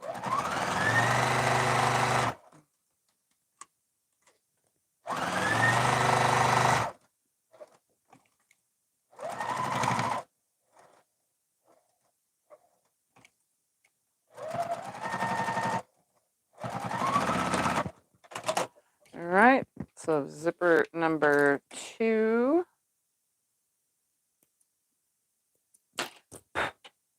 is in there. Now I just need to cut off my ends.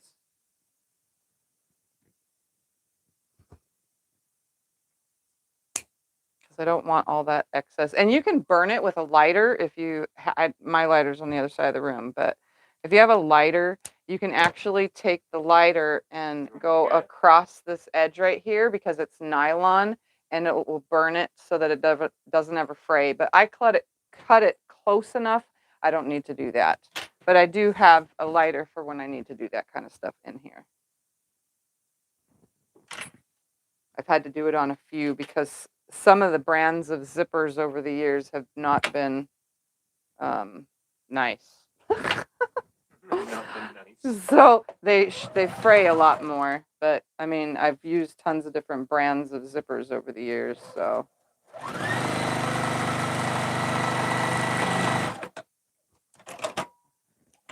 I'm going to do the sides first because I like when my bottom matches properly. The top I can care less about because it's oversized, so. I just want my bottoms lined up. It helps when you're sealing the pocket to have those two completely aligned for your stitch across it. All right. Across the top.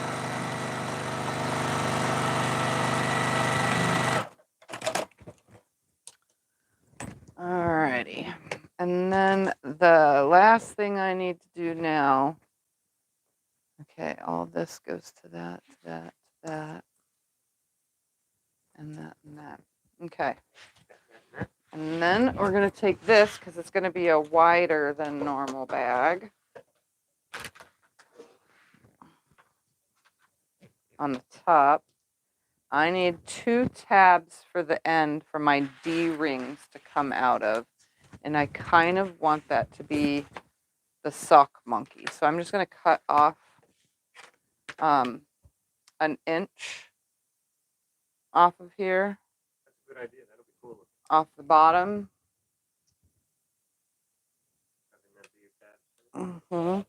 Because I don't need to double fold it or anything because I'm just putting it on my D-rings. So I'm going to do 1 inch by 2.5 inches. And I need 4 of them. Get 3 from this, it looks like. Yeah. And I need 1 more. Because these are for my D-ring hooks for my strap. So again, I'm just going to cut off another 1-inch piece.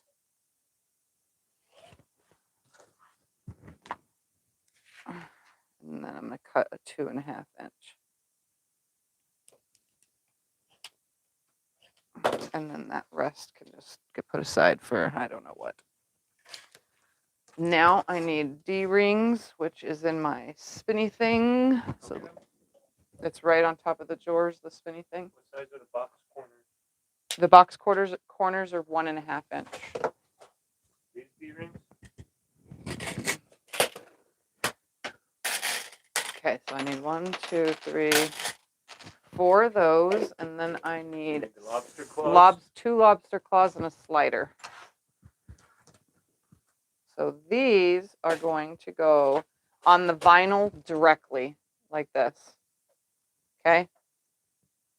And vinyl doesn't fray, or at least it shouldn't, but it doesn't fray. So to keep the D-ring like perfectly on there, I'm going to take it over to the other machine and put a stitch on all of these. I need 2 bags worth of those. Lobster claws you have here, and another one. Yeah, one's right here. And then I need 4 of these. 3, 4. And all of my stuff is 1 inch. These ones different and bigger? You got them in there too. Yeah, those are for the square ones. Okay. All right, so I'm just going to take these over to the other machine so that I'm using the thread over there, and I'm going to stitch right next to where the D-ring is, but not on the D-ring, obviously. I'm just going to use the foot. That way it stays folded in half like this, and the thing stays on the edge. The rest of it's going to get put in with the bag. So just going to sew all 4 of these real quick over there.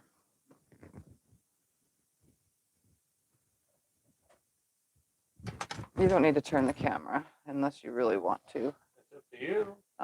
Because You're using the quilts, they probably want to see that. just coming right up to that D-ring. There's 1. Where did you get the round section container? I got that out of somebody's yard sale stuff. Yeah, it was from a yard sale of stuff. Scott was like, "What are you gonna use that for?" I was like, I don't know, D-rings and stuff." And he's like, "Oh, that's a good idea." Yeah, it was. He doesn't like me bringing in stuff when people bring over yard sale stuff, because Scott, if you guys didn't know, Scott does yard sales in the wintertime. He tries to only do one, but all of friends and family that have stuff that's for yard sale, they bring it over. Well, I had a friend bring over a ton of stuff, and that was a few years ago now. I took that spinny, lazy Susan-y holder that looks like pizza slices out of it, and he's like, "What do you need it for?" He always does that. "What do you need that for?" I'm like, "I could find a way to use it." You already said you can make a matching fob with the extra piece. Oh, a key fob? Yeah. Yep, I could. All right, so I'm just gonna snip these apart. And now I have 4 D-ring parts. If I don't get to the strap today in today's video, you guys will be able to still see the finished bag. I'm going to get one of these bags at least put together in today's video. All right, because after a while I start getting not annoyed, but because I hurt. All right, going back to the other side of the room. While you're working, tell them about your Okay, hold on.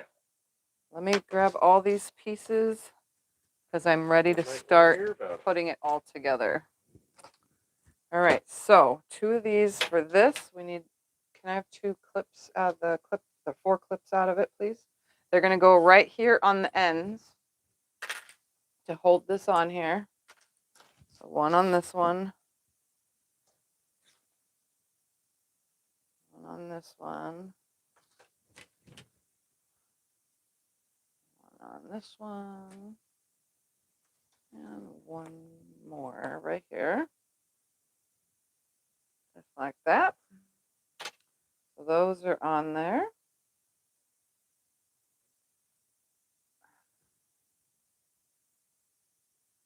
We're going to get this all ready to sew.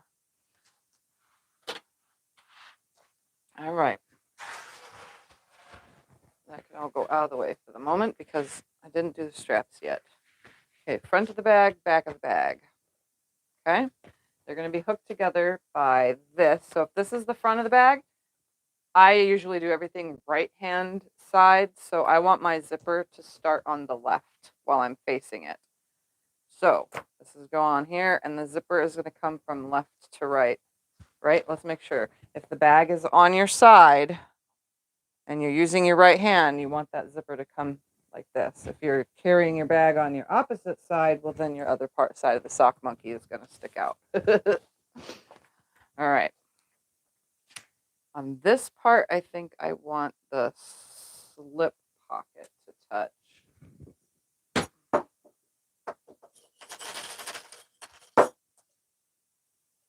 This whole thing is going to fold weird. It is, huh? I just thought about this. Hold on. We're going to see something because I'm having a brain fart. No, it needs to set in. Yes, yes. And that'll fold in. Okay, it should work. Having a brain fart on this one. And then I want my slip pocket on the sock monkey side because that's the front of the bag. And we're going to put those right sides together.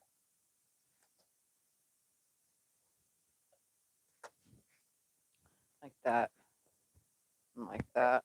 And then that's going to fold right about there. It should work. Should work. It's a little bit different than I normally do. All right, that's side one. That goes with that. We're going to get this other one because I'm trying to sew everything all at the same time. There. This one will go here. This is going to come from that direction. I still got to sew those clip things on there. But I can do that with all these clips on here, I think. Right sides together.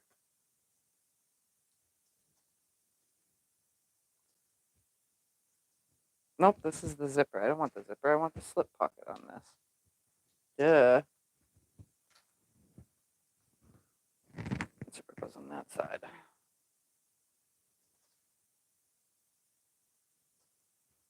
going to be kind of square and kind of not square at the same time at the top of this bag, I'm hoping.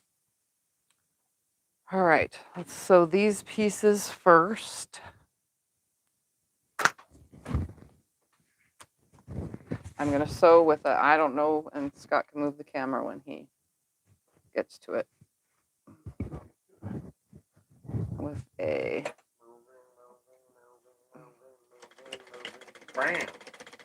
I don't know, this like a 3/8 seam allowance, I guess. I'm trying to at least. I could probably bring over my seam guide. Want me to get it? No, it's fine. There's one.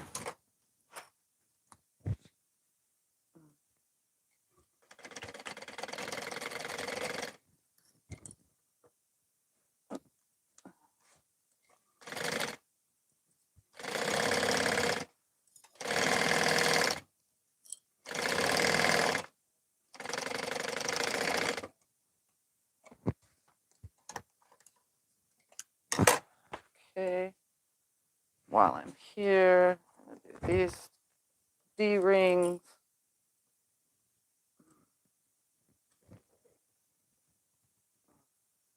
Here on the edge.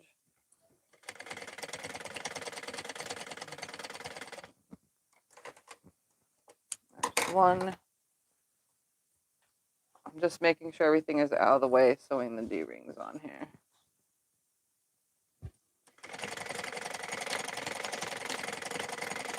And I backstitched a few times.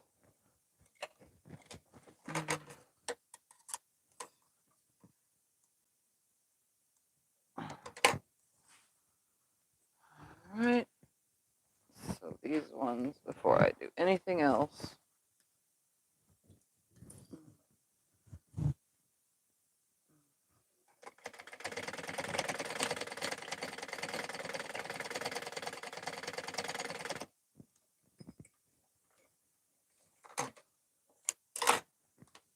This one.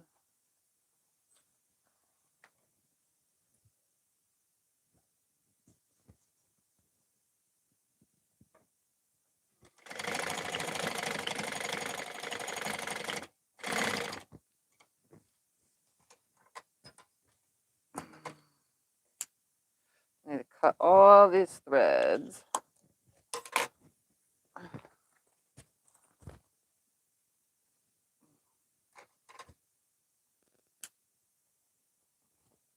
I'm going to top stitch that part of the bag in a second.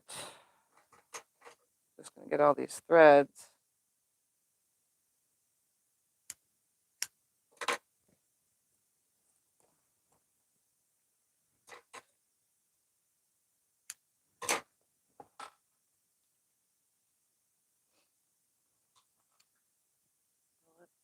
Be good. Yeah, it should be. Okay. Just making sure the top of this bag is going to sit the way I want it to. Move those out of the way. All right. I'm going to. Oh, the iron is not on. I need the iron on. I had to unplug it. It was having a fit again. Oh, well, actually, I'm just going to. Yeah. It only takes a minute. What needs iron?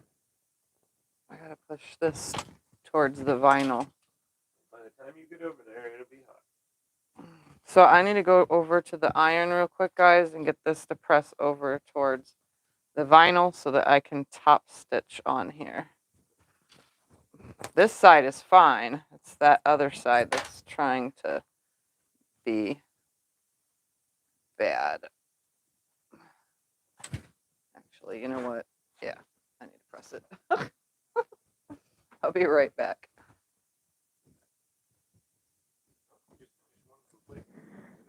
Oh, because then I'll not want to finish the other. The only thing I'll have left to do is straps. I don't want to start something and then not finish it. Do it your way, honey. You're doing good. I'm proud of you. You're doing well. 2 bags in one video. Very amazing. A lot of work. Yes, it is a lot of work.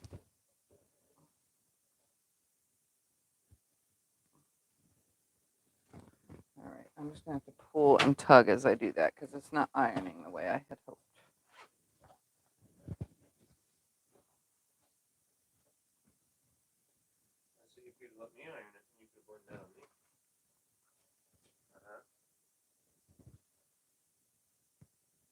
me. No, it's just because of the vinyl and the Decaville that's in it. I'm just going to force it over. All right, coming back over here, guys, to stitch this. Just going to do it from the top like this, or from the back side, because I don't want these to fall on the floor. I'll just make a mess and I'll lose them. All right. I know that this side is nice and flat, but what is not is this side. So just going to force it over and stitch 1/8 of an inch.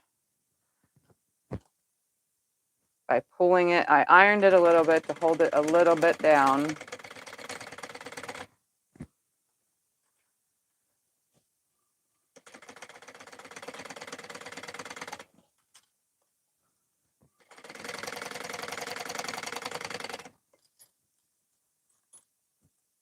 That little guy's in my way.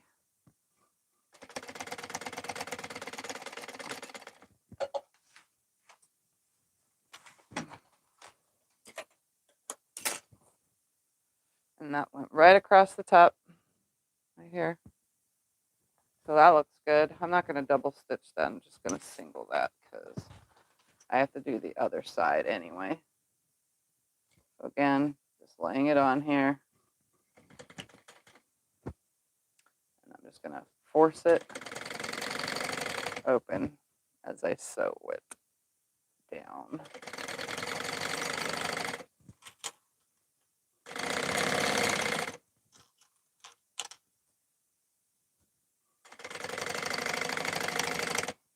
Stay out of my way, Mr. Sock Monkey.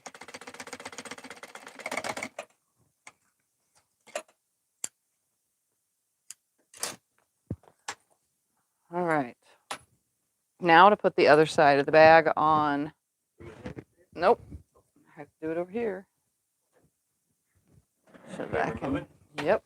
Turn the camera around again. The camera's moving, guys. When it's not on camera, it makes it so much easier to do these kind of things when I get in the mood to make bags and stuff, you know. All right, now we're gonna put outside of the bag, outside of the bag, on this side like this. Clip it on.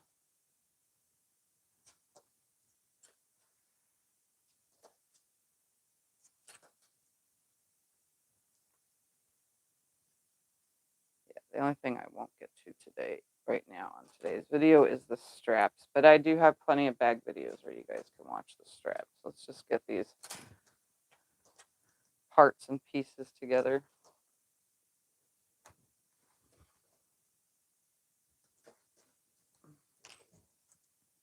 All right, flipping it over now, and I'm going to put the lining right sides facing like this, and then I'm going to clip it on. So I'm going to remove the clips and then re-put the clips on. Remove them, replace them.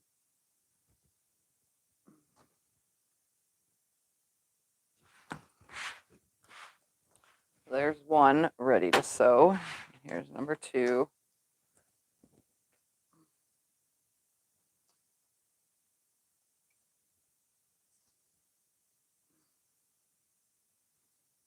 A lot of work goes into bag making if you're like seriously, you know, making bags. All right, we're gonna go over there now. Don't forget the zipper pocket zipper. The zipper pocket zippers. Don't forget to unzip the pocket zippers. Oh yeah, no, I'll get to that when it's time to turn the bag. I read the question wrong, sorry. Nope, I just need to make sure that the sock monkey is out of the way because his little tab, if it gets caught in there, it'll break a needle and ruin my machine.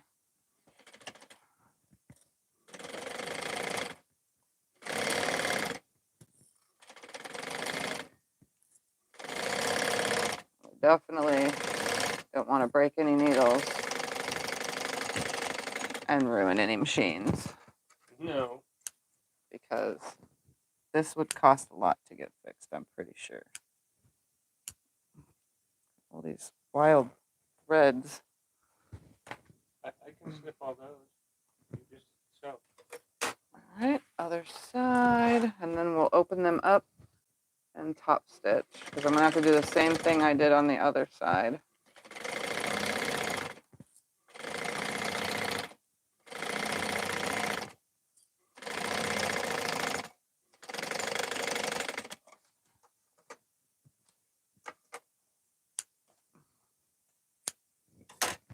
Okay.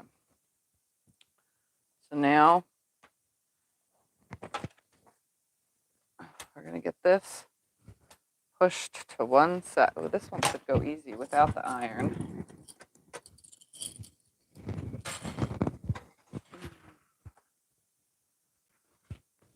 Our sock monkey is completely out of my way.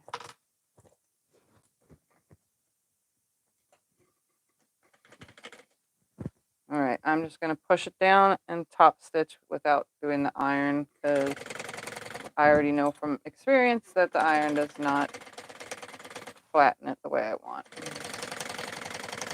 And this one isn't even as bad anyway. Thread hanging out right here. And the nails are too long to grab it.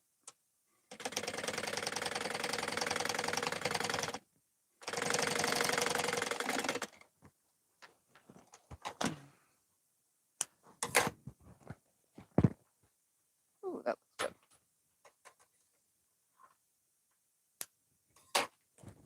All right. Yeah, that's good. Okay, side number 2. Make sure sock monkey is out of the way. Pull this. Ooh, this one needs to be forced down just like that last one.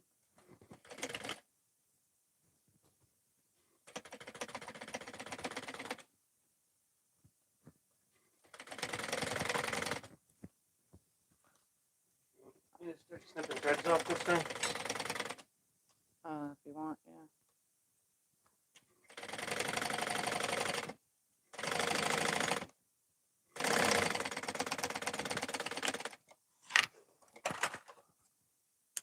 All right. And that one looks good. All right, now to put the bags together. They're going to be right sides together like this, and I'm going to carefully push this end right here to stitch that carefully right here because I want that to come out the top. And honestly, I think I can just flatten that and stitch across it. See how that would look. Because I wanted it to be flat. But I used vinyl at that end piece. So I'm wondering if I can just stitch across this very carefully like. How would that look? I need clips. I'm going to see something. Because I made this bag a little bit different than I make other bags with the top like this. So I'm going to clip it real quick in place and then see how that turns out. Oh yeah, they're filled with threads.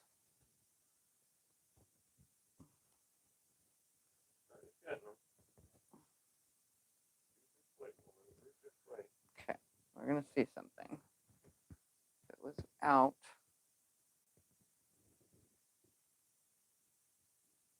And the bags are looking good. Yeah, it's not going to work that way. Not like I thought.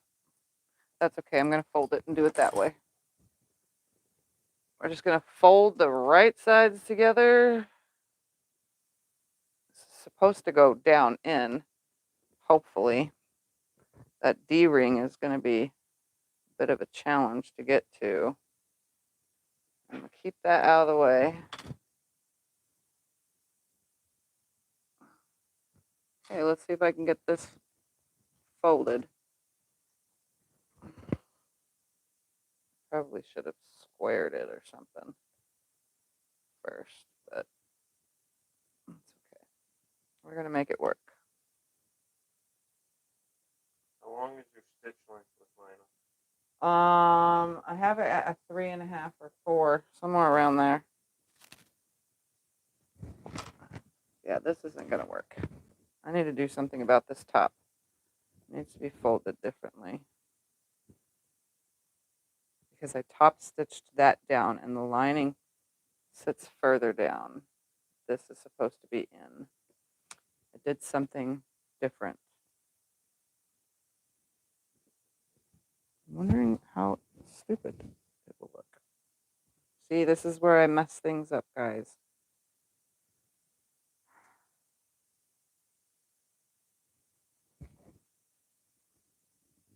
You're doing good, honey. Don't sell yourself short. No, I did. I messed it up. I absolutely messed it up. Again, I'm just doing different things anyway. So I'm going to try something. I'm going to start from. What's messed Oh, up? I can't fold this in half, and I can't bend it in half the way I was thinking, like this, without that being on top of this. Okay, what if you take that tab off and put it somewhere else? Just take it off completely. I can. Then would you be able to fold it in half? That big D-ring tab's not there? Yeah, but then the tab has to come out the side. Okay.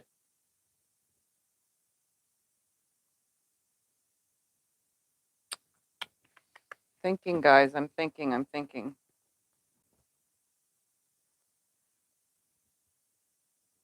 camera down so we can see. Just This tab. thinking. I wanted it to be flat on the top, and I messed it up. Can you box it like the bottom corner? I can, but I already stuck the tab on there, so I would have to come in with the box, fold it in like this with the Maybe box. take a break for tonight and come back another day? That's what one lady said.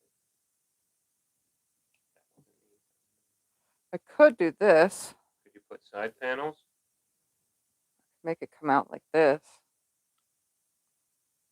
So hook my sides together like this, and then fold that down in and top stitch it to where it comes out like that, like a V. I'm going to do it with this one. Let's see. So I'd be stitching right here. I'm going to try something, guys.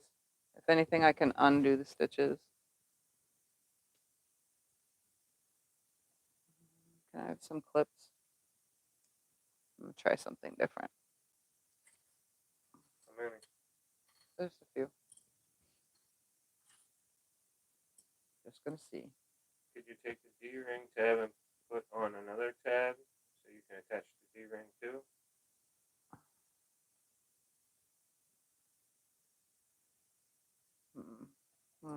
Thinking. I'm thinking out of the way.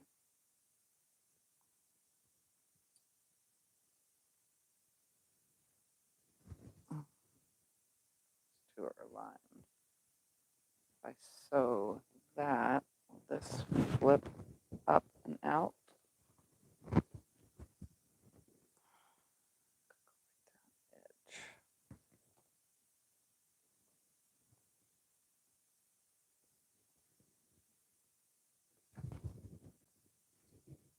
No, it wouldn't. No, I'd have to have a long section cut out. See, I totally ruined myself. I should have made these tabs longer. All right, let's cut them off and make them longer. That's the only option. Seam ripper. I'm ready for you.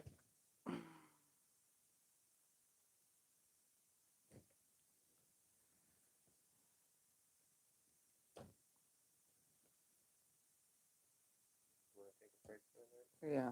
They keep asking. Yeah. They're ready to be done. We can finish this tomorrow or another day. Huh? Yeah. Well, let me get this off of here first. Okay. It should have just been longer. That's all. That way it goes right on the edge to poke out.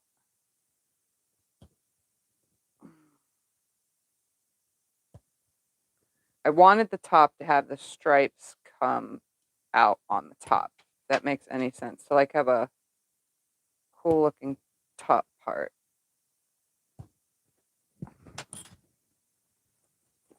So it looks like I'm going to have the tabs come out the sides most likely.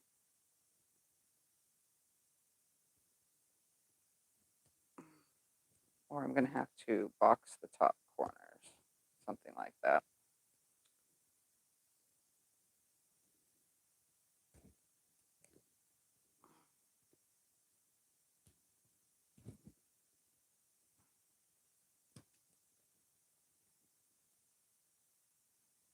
Okay.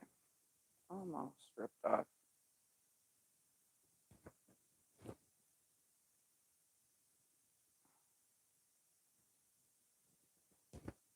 Can you hold it up there and show them what you took off? They want to see what you're removing. Oh, I'm removing the zipper. I mean the D-ring tab for the handles. That's what I got rid of off of here. Because my idea was to have the top portion of this bag be like this.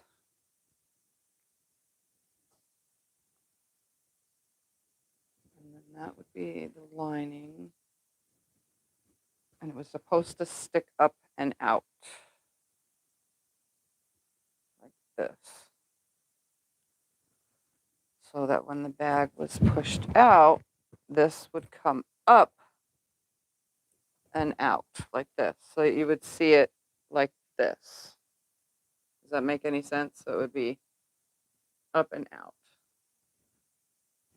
on the tops. That was like the goal, but I can't get it without that piece. But I could French seam it closed too with the fold. I don't know. I'm going to not work on it right now. I'm going to stop and get off of here. Yep. Yep. And then I will continue when I figure out a solution. I'm going to have to figure out a solution because I really wanted it to be like this, flat on the top. My D-rings come out and then the thing pushed over so that you can see the stripe up here and on the sides. That was the goal with this piece. But it's not going to be that way if I can't figure it out right. That's what I wanted. So I'm going to figure this out off camera. Anyways, everybody, I'm going to go ahead and go. And then when I finally figure it out, I'll do one of the bags and then save the other for video. And we'll continue this next Sunday because unless I get to it during the week. But I have a lot of quilting to do. So thanks for hanging out, everyone. And I'll see you next video. Bye.